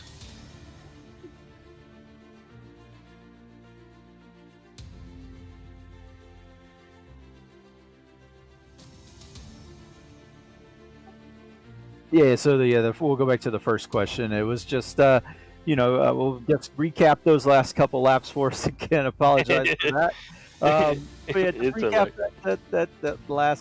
those last couple laps, what you were looking for, and going for the win there. Basically, 5 laps to go. I just didn't want to break out. Draft was too strong. Didn't want any problems. So I stayed in line, back down, kind of just hung behind Zolt. Hopefully he would make a mistake. He didn't. It's tough to rattle his cage. And went into the 4th lap. Kind of lost some ground. I kind of screwed up. I believe turn 3. Got loose. Had to put it into catch-up mode. Was able to kind of get back to Zolt, but was not close enough. Going into the last corner, I tried to rattle his cage a little bit, get a little deeper, but he knows that. I've been racing with him my whole life, and he knows I'm going to drive a little harder. I'll wreck his ass if I got to get to a win. But there's never team orders. There's never team orders. We finished 1-2, but it was a great finish. So happy for that, and I was happy to get that for Brett. Yeah, definitely good to get it for the sentimental value there, and uplifting the spirits of your fellow teammate. But yeah, the 1-2 finish, and again, we mentioned the mile-and-a-half program here for B&G Motorsports. You guys really fast at Atlanta, really fast here. Can you build on this momentum that you have with the mile-and-a-half program that you have kind of made? Can you build on that momentum going forward to tracks that say aren't a mile-and-a-half? Going forward, I believe the mile-and-a-halves are going to be our best. Here in the super speedways, we're going to have very good teamwork. We're going to be able to get these done. But I don't know, short track program, I'm not that great on the short tracks. But you never know. I was able to finish 10th at the fairgrounds. So if you just pull off a couple top 10s here or there, and then you're in it to win it at these cookie cutter mile-and-a-halves, I think that's all I need to get me into the playoffs, and that's what we're striving for. And right now, I think this momentum is going to be very, very good for B&G Motorsports and going forward. Yeah, I guess it's such a great to see you guys putting it all together finally. I know Bothwell was great last season. You guys are now showing speed again this season. It's good to see. And yeah, I mean, congratulations again on the 2nd place. And we wish you the best of luck going forward. Of course, we want to get your final thoughts. Of course, on the season that's going forward here. I mean, it kind of gets more into the meat of the potatoes of the season. Just give us your final thoughts here going forward, and what you look to see happen as we go forward in the season. Going forward, I'm looking forward to a lot more interviews with you guys at the end of these races, and hopefully kick my teammates' ass in a couple more of these. So that's all. Hopefully I could kick his ass. He kicked my ass today, but we'll get there. So. Well, we greatly appreciate it. We'll get you back down to your team to continue celebrating. Again, congratulations on the 2nd place. Appreciate it. Thank you.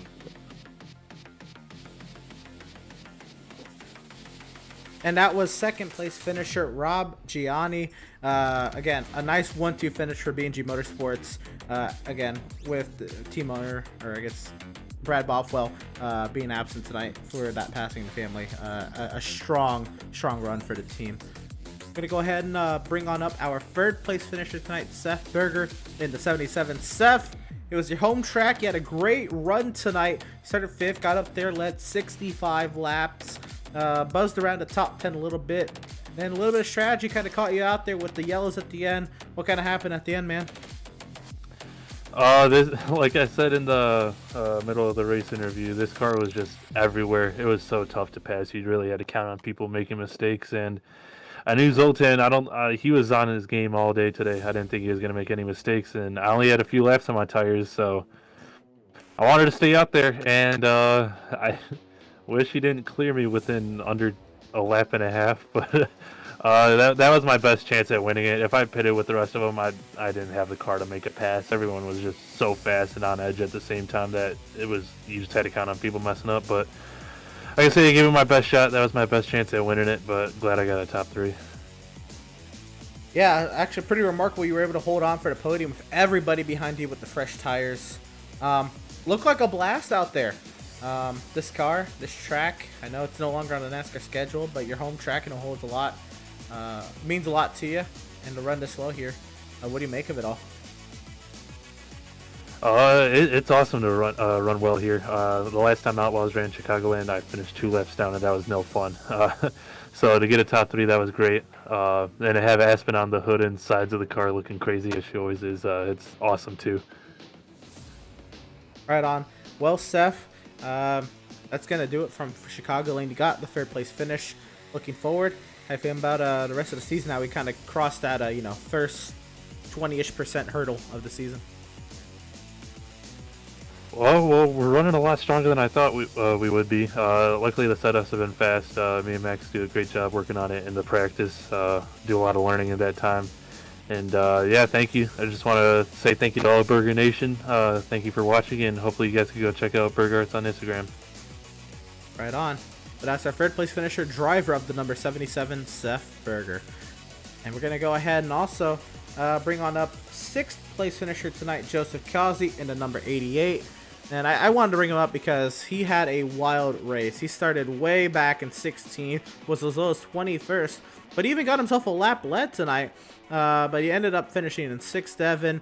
From 16th to 6th, not too shabby at all. We'll bring him on up and send him your way, Devin.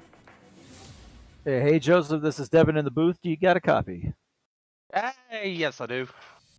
Hey, man, what a tough race for you. You were looking good in primed position here after the pit stop, the final pit stop, and then you started catching the guys who pitted a little bit sooner, and then it kind of went wrong from there. Can you kind of walk us through what happened from your perspective, and then what resulted in the trying to work your way back up through the field at the finish there? Me and Zoltan, we were coming up through the field pretty quick, probably catching those guys probably like a second a lap faster than them. But if you get someone that parks it in front of you, you can't do much of nothing. So I mean, it is what it is. He's gonna blame it on me, but I don't. Whatever. At this point, it sucks, but all's well. Yeah, of course. And I mean, you did fight your way back up through the pack, getting the EOL so late in the race, and still coming out of there with a 6th place finish has got to feel at least some sort of accomplishment, especially starting back in 16th. Kind of walk us through that drive back through the field in those final laps. Well, I mean, you got so many cars killed, so I mean, now at that point in time, there were hardly no more cars left. Freaking. You get right back up there pretty quickly, without a lot of cars on the track. But, I mean, we got back up there. I would have loved to got the drive sooner with Max and them to get back in the top 5, but it didn't happen. I tried to throw fresher tires on the right side when we got that real quick caution to try to make a run at it, but the car just... Yeah, as soon as I lost the drafting, it was just like it was fell on its face. Yeah, we were wondering how that draft would play an effect here at Chicagoland. You just kind of nailed it perfectly. The season, though, is not really going the way of Performance Sim Sports. We're used to seeing you guys out there dominating. Greg has run into quite a bit of trouble. You've run into some trouble of your own so far in the early part of the season. Now, that's not to mean that you guys aren't out of the playoff hunt at this moment, but how do you change the season going forward? It's still got a long way to go, but I know you guys want to get this season and the ship righted before it gets too late in the season. Just kind of walk us through what the plan is going forward for you guys. I mean, we're just trying to throw things at it. We were practicing before we started this race, trying to make the car. We thought we had it right, but apparently we didn't have it all the way right. I mean, we were not. I didn't feel like we had the speed or whatever. But I mean, near the end, after tires wore out a little bit, it seemed like we had a little bit more speed. But I mean, it just seemed with it not being in the draft, it would just fall on its face. Like I said, it just he couldn't keep up with them. Right. Yeah, it's hard to do that. Of course, once you have the setups and everything, and you get in the race and just realize it's not exactly what you needed. going forward, like I said, looking at the races coming up, what kind of stands out to you? What are you looking forward to kind of get your season turned around? I don't even know what's the next races. Let me look real quick. Freaking Talladega, Iowa, Rockingham. I think I got a pretty decent setup for that one in Martinsville. So I mean, there's a couple of setups. A couple of my guys at Frontline, they got some good stuff coming up for these couple next races coming up. So hopefully, I mean, me and Greg, we were mostly practicing by ourselves trying to get this figured out, and I guess we just didn't have it all the way figured out.